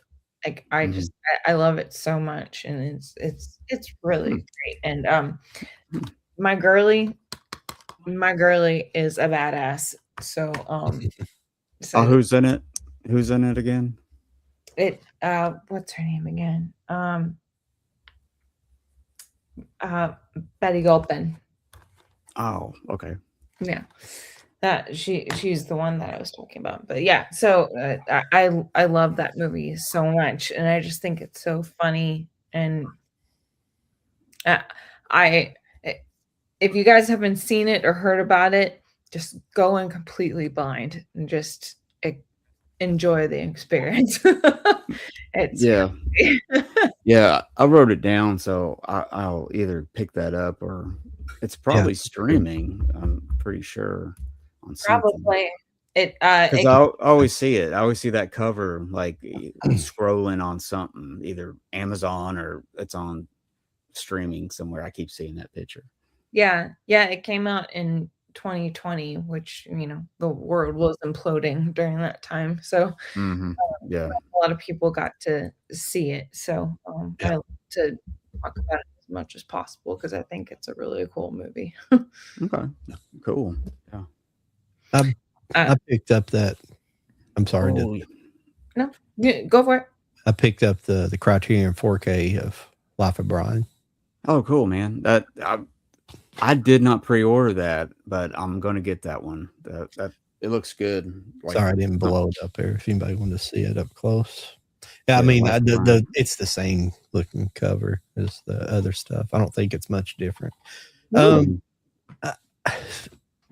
Have you watched it yet? Yeah, I watched it last night. It was a definite watch. It is sharper, and I'm glad they didn't remove the grain, but that movie's always been heavy with grain just because I guess for one, I guess a lot of it was shot in a kind of a drier climate and I don't know. It just wasn't, I just didn't think it was amazing. I don't know if it's really a necessary 4K upgrade. If you haven't bought that yet, I don't know. It sounds good, but there are scenes that are sharper that the colors stick out better. Like the scene where he's like the guy's manacled inside the dungeon. Like like the stuff on the wall, like pokes out, the colors sort of stick out better in that scene. And little things like that, and audio and stuff's really good. I mean, any true fan needs to pick it up, but I mean, I didn't think it was amazing because it pulls the grain out a lot, and they just leave it because I'd rather them left the grain than trying to get rid of it and smooth out the image too much and other than that, it was good. But the audio's it's better. There's things I could hear in it that I knew what they were saying, but in the early days watching on VHS or DVD, you couldn't really make out some of the things they were saying sometimes, just because it kind of gets muddled in the mix a little bit. Yeah. But this was very crisp and clear. Okay. Yeah, because I got like a really old edition on DVD. I think it may even be from whatchamacallit. Oh gosh, what was I can't think of the company. What was it? I think it may have, when it first came out on DVD, it was a Criterion, wasn't it? At first, and then it went away. Yeah. It may have been on Laserdisc also, but I'm not 100%. All I know is I got like a really older DVD of it, so I was wanting to upgrade with it. So I may pick that up. You definitely need to pick that up over the Blu-ray because it's going to be definitely look as good or just slightly better than the Blu-ray. I was just a little, as far as a transfer person goes, as far as something looks good, it just wasn't as good as I thought it could be. And yeah, well, here lately, like the Arrow 4Ks they're knocking it out of the park. I mean, their stuff is looking good. Like I got Excalibur too, and it's amazing looking. So I think they're beating Criterion in the 4K, like how they're doing their restorations and stuff here lately. So I would agree with you. I feel like Arrow has been pumping out some really awesome things lately. Yeah, Arrow's just been everything I've watched recently on 4K. It just looks like really good. It may just be my setup, how I got everything tweaked and set up and everything, but looks good. So yeah, I'm definitely gonna pick that one up. Life of Brian. Kino's transfers always look good as well. Like at Euphoria look good. But do you ever notice this with Kino? I don't know if they do this on purpose, but it's something I noticed watching the old Western transfers. It's like, it seemed like I don't know if it's their machine they use to transfer it does it, or they do it on purpose. But like the first couple of scenes will be kind of, you're like, man, this looks like shit. And then all of a sudden it's just like they turn on a switch and it looks fucking amazing.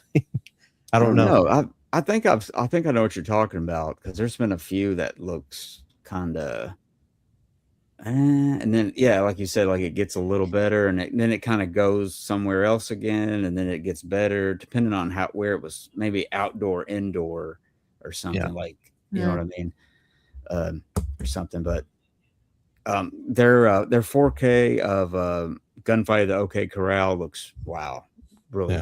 good. The Kino one, and so I don't know. It's kind of hit or miss, I guess. I don't know. It depends on where they get the master copy at or whatever. Because I know it's not from Kino, but other companies and maybe Kino as well. But when they source when they source the film, in some cases they've actually had to repiece the movie back together from multiple Mhm. sources because they Yeah. couldn't find like one completely good print, because sometimes they are literally pulling prints out of like old like movie theater stock. It's not the actual Mhm. master. It's not the master film. The master negative or whatever from Mhm. the film, because it Mhm. don't exist anymore. So they're always searching like people's private collections, and sometimes people's private collections they'll donate the movie to Mhm. and donate it to be scanned. And it's pretty wild, the whole process they go Yeah. at Yeah. finding these films to restore. Yeah, and I've watched some where they've had to take like the 16 millimeter and kind of fix it up and then put it with 35 millimeter and stuff. So there's they have to do a little work there to kind of get them to match good and stuff. But like they have a 16 millimeter that looks pristine, and they're trying to put it to a 35 that's not so pristine. And I don't know, it's interesting. I'm into all that nerdy stuff like that, like Yeah. technical stuff. And it's interesting how they do Yeah, me that, you too. know. I think they can actually they can transfer it up to 35. They have some process where they can actually re-expose it onto 35 somehow. I don't know exactly Yeah, how it works, but there's some stuff now that they use that it's amazing, like as opposed to like 30 years ago when they had to do it like manually, like with it was lot times consuming and blah blah blah, you know. yeah. But nowadays it's so One of the first films that I thought was something they did amazing, and I guess they did some of it with Lord of the Rings, but was with Amelie. Is Amelie was like they were the first time they explained the process of how they were scanning the negative into digital, and then they were doing the color process where they actually changed the color in the film. Like I think there's the whole subway scene, and they give it a green tint to it instead of mhm, the natural color. And so I forget what the process is called now, but it was like that was kind of one of the first times I've seen that done to that effect. I mean, they did it to the Matrix. The Matrix, the original theatrical release had a green tint on the whole movie. You know how the movie's got that kind of green to it, but it was like purposely mhm, green tinted. In fact, the original, if you can find it, the original laser disc that came out, it still has that theatrical release, that green tinting on it. But I've never really pursued it in any kind of mhm. serious manner, just because I figure it's going for a lot of money, and it's hard to find. Yeah. Well, that's why Yeah. sometimes nowadays I don't automatically, if I upgrade to something, I don't automatically get rid of my old copy because sometimes there's differences, you know what I mean? Like don't throw away that copy of it because it's one and only, like a soundtrack even, like, oh, like, that's the only time it was in its original stereo form or something, you know, and it's like, you know, being kinda nerdy like that, hang on to stuff, but Yeah. yeah, it's just interesting. I liked all that, you know, I thought about doing that actually a long time ago, like, for a career, like, go to college and work in restoration work and stuff on films and stuff, and I don't know, it's time consuming. I know that they work on it for a while. So, Yeah, especially when they try to go in and find stuff with like vinegar syndrome and stuff like that, and they had to you have to re-soak it in fluids and things like that to keep it from breaking apart and different things. And when they do that, where they're literally doing segments, small segments at a time, Yeah, there's something they do where they honestly have to bake it, the film. It's so they put it in like some kind of oven, and it Yeah. like to a certain temperature, and it I don't know. It's like that's wild. It's like wow, how do you do that? You know, how did they come to discover that technique? You know, oh, let's stick the film in an oven. You know what I mean? It's like how did they figure that out? It's just interesting to me. Yeah. Um, Well, I guess we bored Lauren, so she dropped out. yeah, I don't know. Yeah, as far as stuff, I picked up a couple other things. I got some other things I'm going to share. I'm about in the same boat. I've got to find a job here soon because some of my long-term disability ended. So I've had that for the last 5 years. I still have disability, but my long-term disability ended. So I've got to Oh. tighten up on my buying a little bit Yeah, until I yeah. find a job. Gas prices alone is just kicking us in the pants right now. It's just, geez. Yeah, it's got ridiculous. Yeah. We had to, my grandmother did, we had to buy diesel we have like a 250 gallon diesel tank because all of our tractors and our mowers run off diesel, and it was like $5.25 a gallon. Even that's yeah. for off-road diesel. That's usually cheaper than regular diesel. Hmm.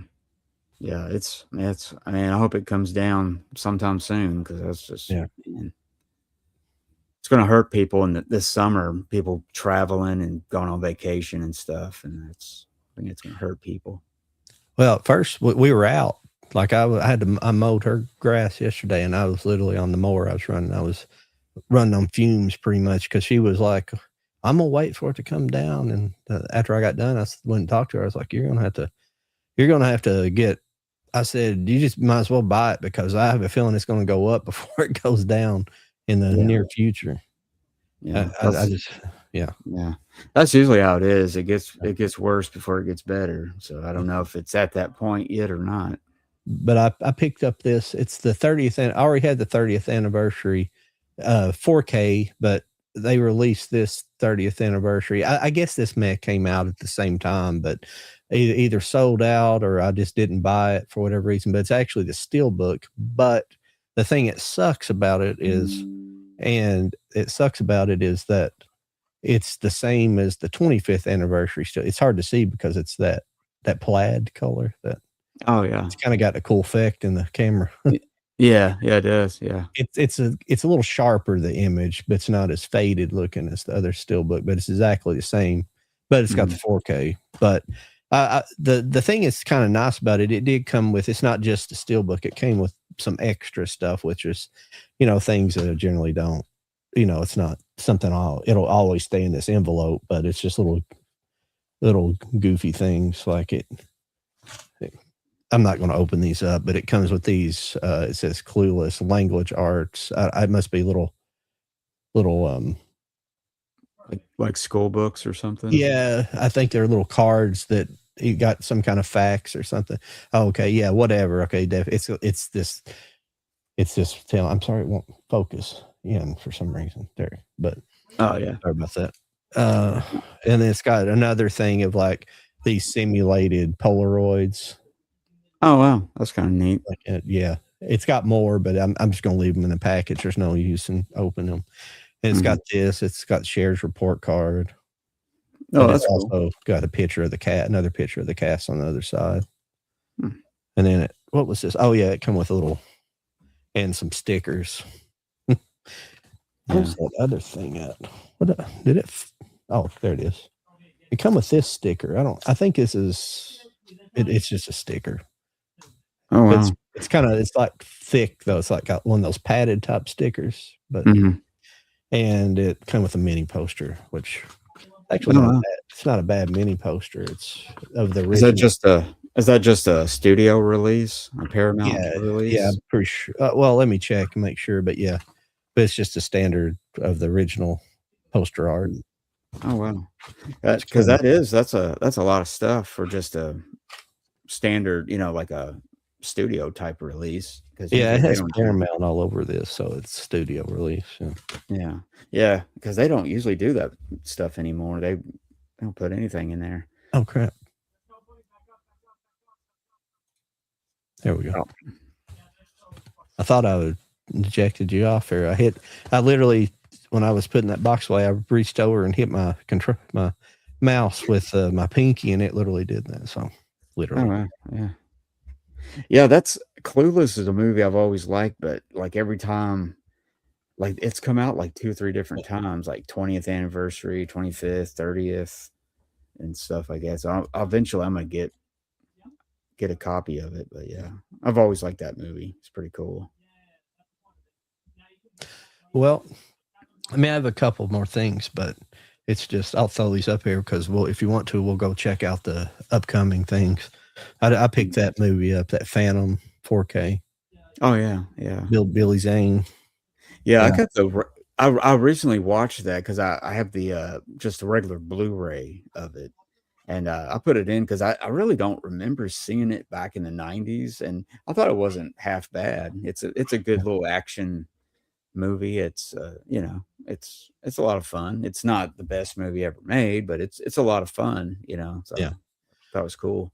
I did remember seeing it in the theaters because I saw like a making up for it on TV. I don't know, it's like one of those MTV thing. I don't know what it was, but they talked about how it was originally, the Phantom was originally a radio program, and I guess the 30s or 20s or 30s, I guess. And it was then made into, I don't know if it was a comic book or not. It may have been later on it may become a comic book as well, but but I do remember seeing it in the theaters, and I don't think I have I can't remember. I have to look through my stuff. I can't remember if I have a DVD version or not, but that's why I went and picked it up. It's kind of it's a pretty good looking case and everything. I really like the Kino stuff, to be perfectly honest with you. It's clean. They always do. They have a good printer who makes their slips. But I also picked up that Killers of Flower Moon. Oh yeah, I need to get that. I have like a Chinese bootleg of it, Blu-ray. It actually looks super good, but I want to get that copy of it because I like that movie. I thought it was pretty good. I thought it was pretty decent. Yeah. Because they announced today that they're going to put Scorsese's Alice Doesn't Live Here Anymore finally on 4K. So Criterion's putting that out in July. Nice. Yeah. I've been waiting for that one for a while. Let me pull up this stuff here, and we'll kind of go through what's coming out here. Because I'm not even for sure if that ever came on Blu-ray, to be honest. I know I have a Laserdisc of it and an old DVD that came in a Scorsese box set.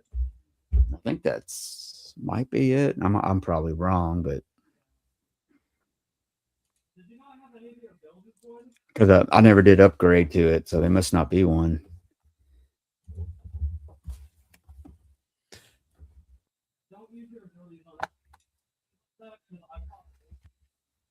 Yeah, I get oh shoot. I hate when that happens. I hate whenever the screen jumps on you and you end up clicking something else. Yeah. What were you you were talking about some stuff. Let's see. What is today's date? The 15th. It's the 15th, yes. Yeah, Criterion came out with their July. It may be on there, may not be on there yet, but we'll work our way up there real quick. Let's see here. We had the two I showed there. It looked like we had Runaway Train. Remember that? Trouble in Paradise. Oh shit! No kidding. They released that on 4K. That's, oh wow. Okay. I didn't know. I didn't know. That's Criterion too. Yeah, that's Criterion. I didn't know that was going to be a 4K. I thought it was just going to be a Blu-ray, but that's cool. That is the one I'm thinking about. John Lovitz, and it's like Dana Carvey or something like that. Or no, that's the old one. Is this the older one? Yeah, yeah, that's the old 1930s one. Yeah, okay, yeah, Ernest Lubitsch movie or something. Yeah, it's got right when I was saying, I was like, I bet that's the old version of it. Why would the hell they'd release a new one before I couldn't? I was like, why the hell would that be a Criterion collection? Yeah, I just remember that one. Yeah, that one is one that, you see the cast for it and you're like, that should be funny as hell, and then it's like kind of a disappointment. it wasn't horrible or nothing. But Euphoria came out. That Dead Ship. Well, I've seen a lot of people getting that Death Ship. Excuse me. Mm. Becoming Led. Is that Becoming Led Zeppelin? Or is that the one that was on Netflix? Netflix. They've been releasing a lot more. Maybe they've been actually listening to people. Yeah. I actually watched that on Netflix. It's good if you're a Zeppelin fan. It's pretty cool. It just goes up to their first album and stuff, but it's really interesting. And everybody takes part in the movie, the documentary, except for obviously John Bonham. But all the remaining people participate and do interviews, and it's pretty cool. What's up, Gino? My friend Pete Crawford is a massive Clueless fan. He's a photographer in Canada. He created the movie poster with local models. He did a great job. That's cool.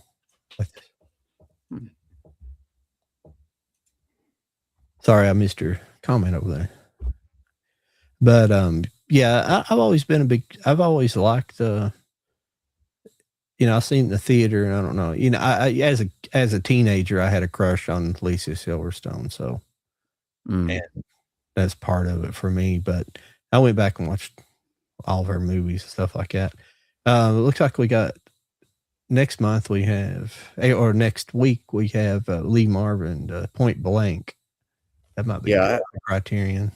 Yeah, I went ahead and pre-ordered that one. I like that movie a lot. I haven't seen it in a while. I need to check that out. I have to be more selective. The problem is these 4Ks and stuff are just getting so high. Mm-hmm. They got the Ninth Gate 4K coming out, and you got it like 28 years later. It looks like that's a steel book. Yeah, that's a pretty cool cover. What is this? This good luck, have fun, don't die. Yeah, I saw that cover. Oh yeah, I've heard about that. That's supposed to be kind of good. I think it's a fairly new movie. It came out. Got Sam Rockwell. Yeah, I think I haven't seen it yet. Let's see. We got Stone Cold coming out. Oh yeah, was that Brian Bosworth? Was it ex-football player? Yeah, Brian Bosworth. It's a Keno Lover too. That's cool. Yeah, I remember that movie. That's definitely one that's probably watched it on Showtime or HBO back in the day. Yeah, that definitely was coming out too. I think that's new. That Sky Captain in the World Tomorrow 4K. That's a cool book. That's a cool looking steelbook. Oh yeah, that's nice. I personally didn't think it was an amazing movie. I liked the concept a hell of a lot. It's almost like this sort of steampunk kind of thing, but it's just, I just didn't think it was amazingly executed. I need to go back and revisit it again. It's been a while since I watched it. I do admit. Yeah. That's what, like me, I said that earlier. Like sometimes you watch something when you're a teenager and you thought, it stinks. And then you watch it again with different eyes 20 years later. And you're like, wow. Yeah. Well, why did I think that? This is cool. Anybody else want to jump in there with their looking forward to? This looks interesting. I've been really into Japanese and Asian cinemas, mostly Japanese. Let me see where this is from. Yeah, this looks like this isn't Japanese. That looks like Korean, I think. Yeah, I haven't been able to pick up any titles from that label there. Was it starts with an R? What's it called? But they've been putting out some pretty cool movies. I just haven't bought anything on that label yet.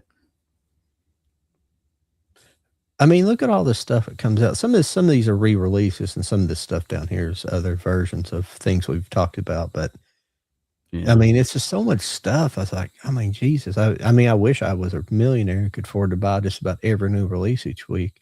Because I really would like, I don't like having a backlog, but if I was in the opposite position I was in, and I had lots of money and I had enough, I had a good secure space in a large space to put stuff, I'd like to almost like archive stuff, have archives of things, that kind of collection.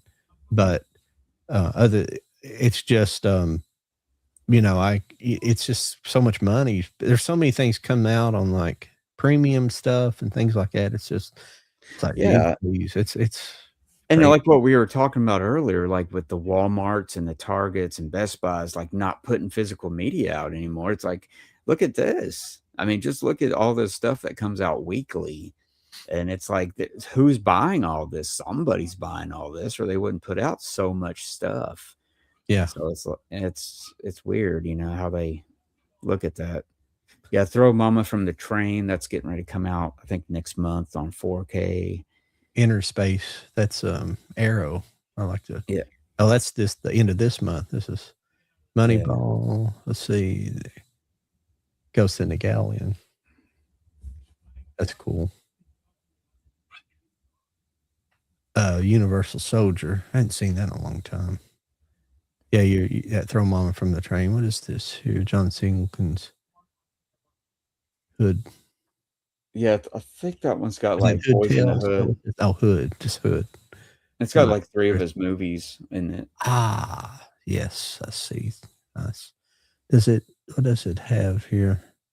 I think it's Boys in the Hood and Poetic Justice and something else.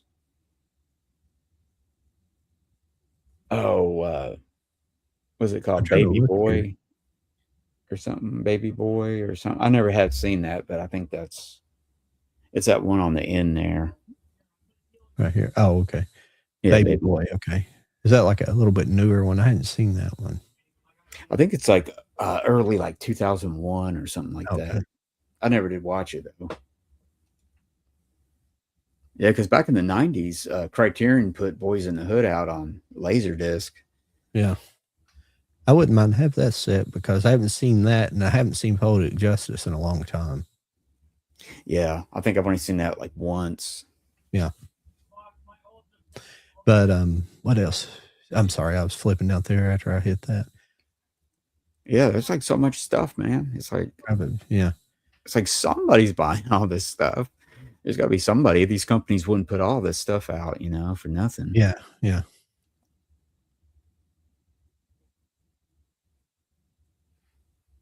Yeah, like anymore, it's like I got to be picky, man. I got to be picky on which ones I want to get because it's just I can't afford to get everything that I want to get every month because No, I know how it is. Yeah, I can't imagine some of these people that like to buy. I actually have no problem with what you get, but all these premium things are so expensive. Like to just get one movie, that's the only problem. And some of it I do, some things I do want, some things I would buy like that. But it has to be your favorite movie. But if you're just buying everything blindly and never seeing that movie, and people do that, they buy stuff blindly. That's such a waste of money buying premiums like that. If you can afford it, more power to you. But it's just, I don't recommend everything. Recommend buying everything like that. No. Yeah, some of these channels that have everything and they show everything every week. It's like there's no way they're watching it. They're probably getting free copies and stuff. Yeah, most of them. Yeah, I know some of the people are for sure, but. I'm trying to get up here and go to what? Go to July, I think. You want to go to July real quick? Yeah. Okay. Yeah. We're kind of running out of time here as well. Oh yeah. What were you looking for? Oh, what was I talking? Oh yeah, right there. Alice Doesn't Live Here Anymore. And then HUD, that Paul Newman movie, that's finally coming out. Oh yeah, that's cool. I haven't seen that movie in a long time. Yeah, that's like his second or third movie that he made. I think it's his third movie. Yeah, I definitely had to pre-order that. That looks like a good one. See, this is the thing that kind of goes on with it goes on with Barnes and Noble. Like there was something that came out like several weeks ago that I'd pre-ordered that didn't come in, and it kind of made me mad. But I went to but they had it at my local Barnes and Noble, but you can't just walk in there. Sometimes it used to be like Best Buy. If you had pre-ordered something and it was not coming in through Amazon and you found it in the store, you could just buy it and just cancel it. But with Barnes and Noble, you can't do it because it's like 2 or 3, it's twice the price. You just can't You can't Mhm. do that. It annoyed the heck out of me because I just had to wait. It's like here it's sitting on the, I really want to watch the movie, and it's sitting out on the and it's sitting out on the Yeah, it's just sitting on the there. shelf right there. I can pick it up, and then now I have to wait for it. Who knows when it's going to come in?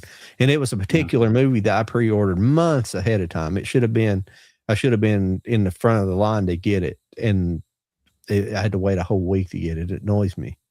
Yeah, sometimes Amazon's just not like they used to be, like with some stuff. But another thing they're putting out is Elephant Man 4K. Criterion is, but it looks just like their Blu-ray edition of it that they put out. It'd probably be the same extras and everything. It'll just be 4K. I don't know. Is that as far as July goes? That's weird. They don't have the complete month. It don't look like. What else? That Tetsuya, the Bullet Man. Is this something new? Yes, 2009. That's a whole new Tony. Yeah. There's a couple of those, aren't there? Like different Tetsuos. Yeah, I have that box set with them, but I don't think that's one of them. That's a newer movie. I think all the other ones. I don't think it's a. I'll have to look real quick. It kind of intrigues me. Hang on just a second. Oh, okay. Yeah.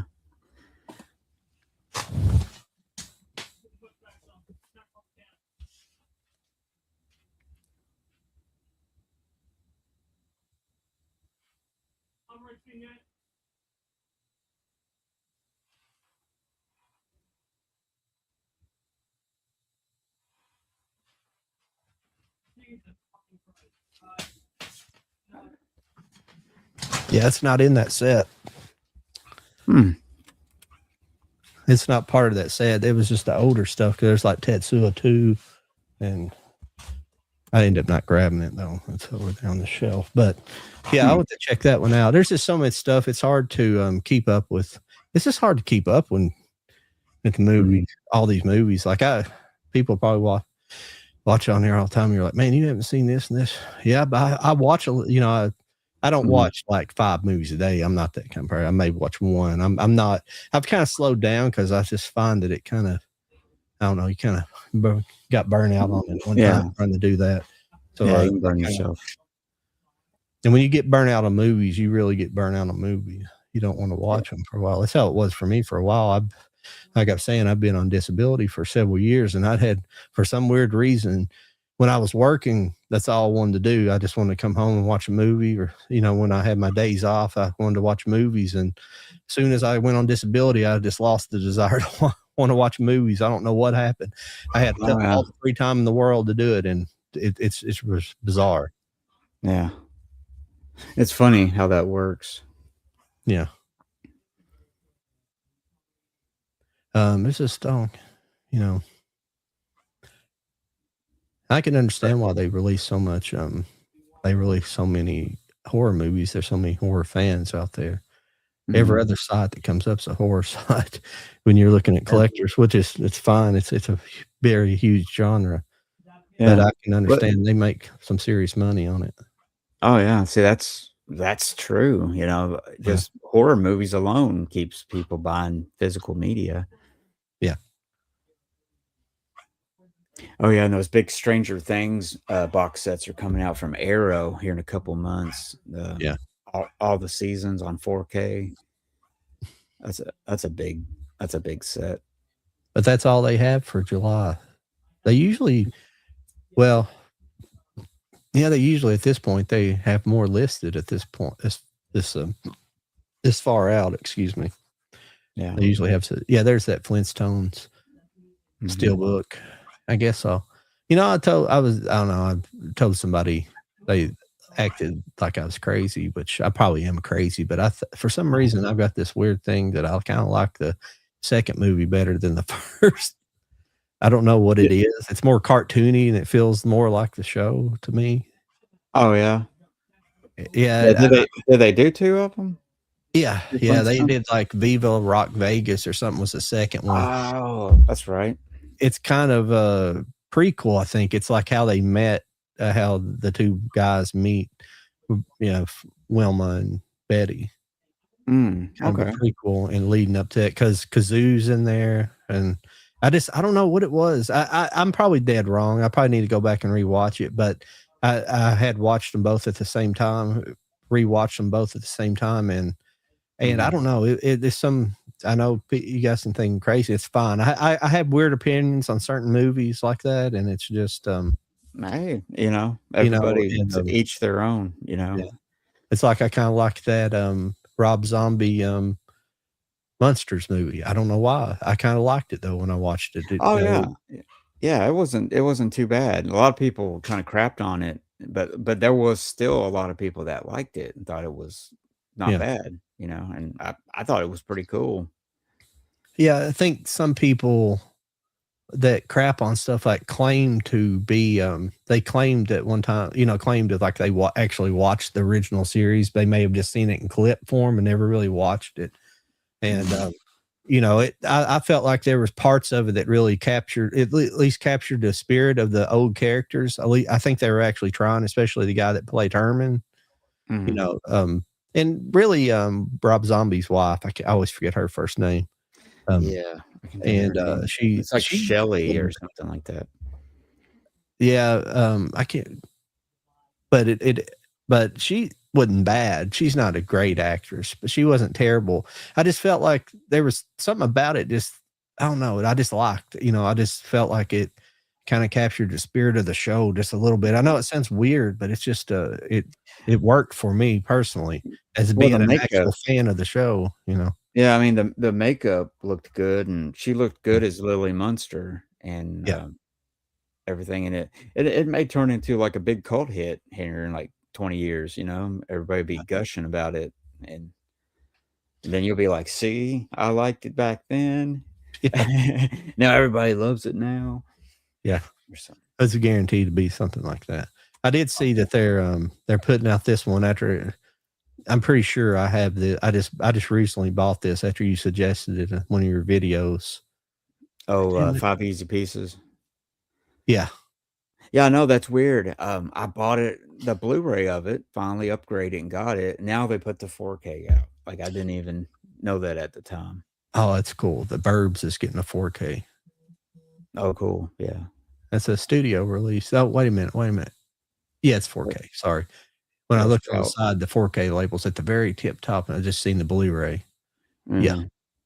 It's a shout. That should look good. Yeah, that should look pretty good on 4K, I would say. Is it not? I would love to have like a studio steelbook of it. Like I'm not wanting to run out here and get one of the premiums, but I want a studio steelbook of that. I wouldn't mind to have that. That's generally when I buy steelbooks. That's the kind of stuff I like. The official release stuff. I don't go in too much for getting going out of my way to get like something else. But I mean, some of the other companies make good stuff. Umbrella and things like I consider those more official. There's that big Spielberg set, but I have no interest in getting that. I don't believe. I can't remember what all's in it. Oh, okay. It looks like Jaws, First Encounters, Raiders, E.T., Jurassic Park, Schindler's List, Saving Private Ryan, War of the Worlds. That's a shitty set. I'm sorry. It's like everybody has those movies. Yeah. You know what I mean? Like everybody's, but they're all steelbooks, which makes it kind of interesting. Yeah. Is that a big steel set? Yeah. Yeah. I don't know. For $200. I mean, I've spent that much money on several sets in recent years, but it's been like like that Wes Anderson set, which I did. I watched Grand Budapest Hotel. That's not the 4K. It looked beautiful in 4K. It was well transferred. It had a good transfer on it. Yeah, I'll probably get that sometime when I can catch a good deal on it, like maybe I don't know, half off sale during Barnes and Noble time. That might be a good time for me to pick that up. Be half off. Yeah. Yeah, that's interesting. Let's see. We got the Day of the Dead. Oh yeah, that Day of the Dead 4K set. I can't remember who's putting that out. I wouldn't mind to have that one. I like Day of the Dead. Dawn of the Dead's better, obviously, but this is Shout. That's Shout. It's Scream. Excuse me. This is a Scream Factory. Oh, okay. So Yeah, Mm. but I don't think Day of the Dead's had too many big deluxe sets of it out. As No. many as Dawn of the Dead's had more, but yeah. Yeah, I'll probably definitely get that one. Yeah, I think I have that really nice Dawn of the Dead laser disc set. I think in there like a really nice laser disc set. I'm pretty sure I've got one, or there Yeah. may be multiples, but Well, there's a Japanese one it's in like a silver box, and it's got the Dario Argento of edition of it on it, Zombie, and then it's got Dawn. yeah, I have it. It used to be a high priced item. I don't know if it's still high priced. yeah. I don't know. I have a box set of it, but it's just I think it's just it might be a Criterion or something. Did they have Criterion release it or something at one time? I might be wrong. I don't think so. No, Yeah, I don't believe yeah. so. They're re-releasing this again. I have the 4K, that nice set it came out, the original 4K set, and I also pre-ordered. Jody had one of, I can't remember if it's Umbrella or somebody, one of the people he does his buys from, but they had they had basically like a blue version, which I already had, but they had this pink version of it that I picked up. It's not Steelbook though; it's just a regular. So I probably won't pick that up because I've already had two 4Ks. I don't need that. I generally don't like doing that. That's something I don't like doing very much. I do it every now and then. Mm-hmm. It's a pretty cool little pack here, though. This Avatar 3 movie set. Oh, yeah. It's like a long box set. I haven't seen a nice long box set put out like that in a while. Oh. I think those Columbia ones, 4Ks, those have been, and then the Shawscope ones have been long boxes, but yeah. I See 'em can't very often. I can't say. Well, I haven't seen the third one yet, actually, and the first one's really good. The second one is I liked it, but I think it's a little bit too long. Mhm. I think it could have been cut down a little bit, and I haven't seen the third one. Everybody just completely lost interest after just loving the first movie. Yeah. My problem with it though is he's wasted the end of his career making that crap, and it's not crap. It's just like it's not worth it to, instead of making like, he could have made like three like completely different movies really well. Mhm. Like Oh, he yeah. was supposed to made like he, Like a Terminator thing or something, wasn't it? yeah, I'm trying to think. Alita Battle Angel. He was supposed to direct that, Oh. and Mhm. because of Avatar, he handed it off. Which Robert Rodriguez did a fine job with it. It's a good Mhm. movie, but I just wonder what it'd be like if he put all of his detail into doing that. Yeah. Well, I think he's at the point in his life that he doesn't even have to work really, and he's just. But yeah, they're so time consuming and everything, so much money, and like you said, he could have done a whole bunch of other stuff, instead. But I guess he believes in it. He believes in that project. So That's cool. That's cool. yeah. Money Pit's coming on 4K. Oh wow. That's like Yeah. another Shout Factory. Yeah, it's Shout Select. Uh-huh. That's a good movie. That's a funny one. Yeah.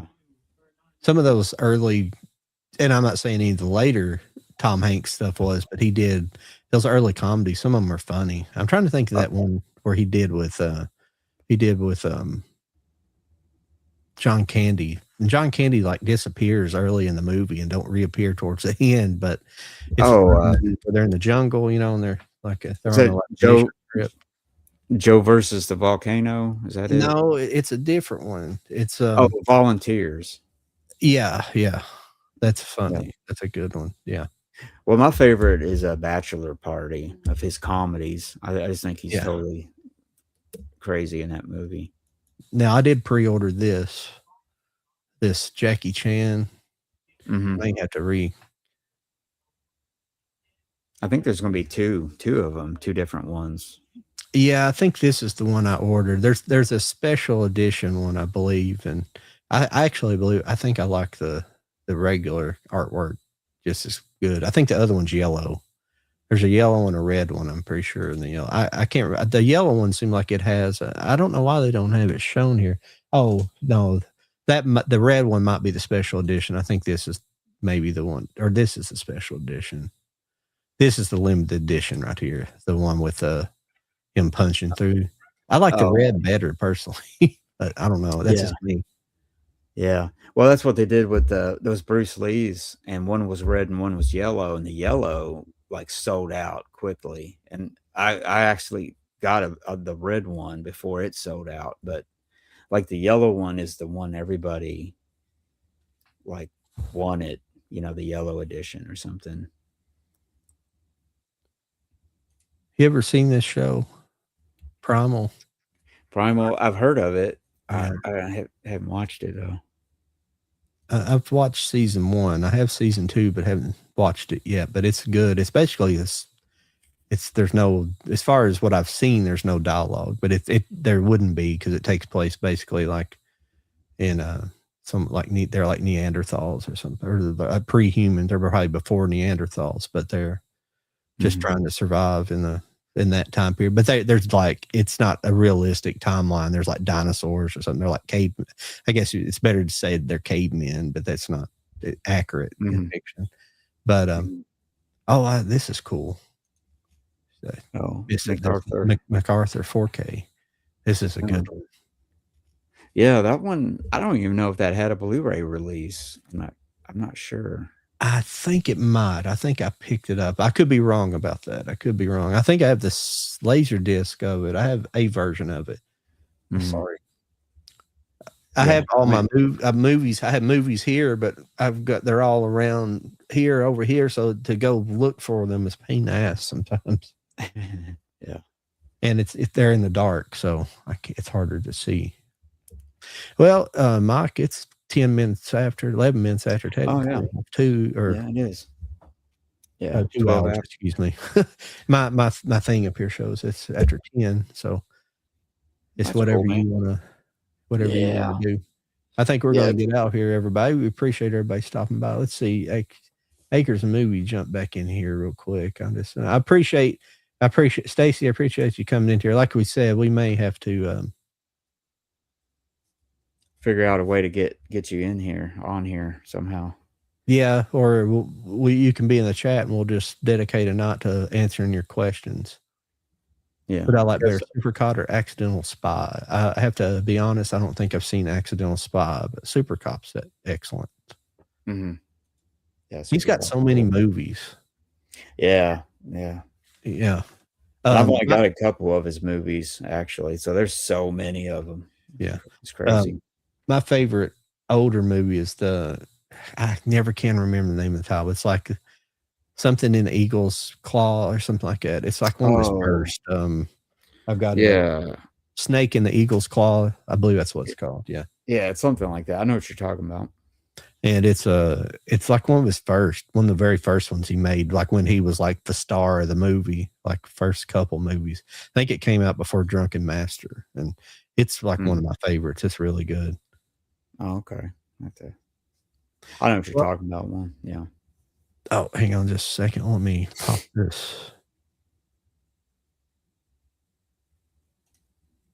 Well, everybody, I appreciate everybody stopping by this evening. We appreciate everybody's comments and everybody sticking around in the chat. We've started out, we had a full roster for the most part, and we've had people drop out. Me and Mike get together. I like talking. Me and Mike has a similar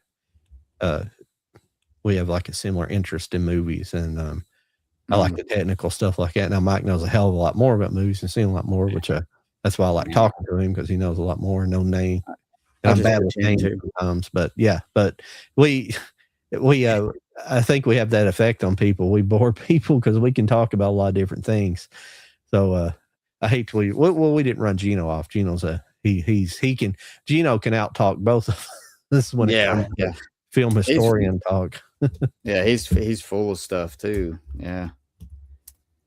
But yeah, hopefully, tonight's been kind of a mishmash. It's been different. It's just hopefully Jody will be back next week and keep it keep it all together. He's kind of the We've had a good audience tonight, though. We've kept a Yeah. good audience, at least in what I've been seeing here. It's been decent, so we appreciate Mhm. everybody sticking around and listening to us kind of bull crap tonight. And Yeah, and I it's think we got a always fun. couple of new subs too to the show. They said they were going to subscribe. So Yeah, we appreciate that. Everybody Mhm. getting sub to it. I'm sorry that I don't do a lot of stuff on my YouTube channel. If you subbed over there, it's mostly just for this anymore. I'd like to do some game, like maybe one night a week, doing like a gaming stream, but I haven't done it yet. So that in the future, and maybe I need to get making some videos uh, for it, but I don't know. I'm just not. I'm not worried about ever really making money over here because you got to have you got to have some serious subscribers to make money and views. So I'm not too Mhm. worried about that personally myself. So Yeah. Yeah, it'd be but nice. I would like to see some Yeah. you do some videos where you're showing like what you've got recently because you always pick up pretty cool stuff, you know. Yeah. Well, you pretty much show them on here though, pretty much. Well, I do it on TikTok now because it Oh, has more engagement over mhm. there when it comes to it. But I have more subscribers. I've already got about 600 subscribers over there, and Oh, okay. I forget to go on TikTok, believe it or not. I forget to get on there sometimes. technically, I could do both. I could do because when I shoot, the way my setup is, I shoot in 16:9, but then I convert it to, then I just swap it down to 9:16, the portrait format. So I could do it. I have both versions of it. I could easily go back and make videos for YouTube. I just don't do it, but I'd have to go back Mhm. and re-edit everything and add in stuff. So I don't know. Yeah. Quite possibly this weekend, I might be doing another interview. I don't know. She ain't got back to me yet. We were going to do it this past weekend. I didn't feel like it. I was a little sick, and I've got over that. So I'm going to, but I'll be interviewing Kai, the Evangelion collector again. Girl I know lives in Poland. I have to do Oh, a okay. recording of her because of the time difference. She can be on the show live with us. So because it's like 1 or 2 in the morning at this point when we start. Oh, yeah. Yeah. So Yeah, I think it's about 2 o'clock over in Europe. yeah. So we thank everybody for stopping by. We appreciate everybody coming in this evening, and I think I'm going to end the stream this evening. And I'll talk to you later, Mike, unless you're going to Alright. hang around for a minute. But if not, Nah, I'll see I you think next week. Yep. I'll see you guys. Thanks for stopping in, everybody.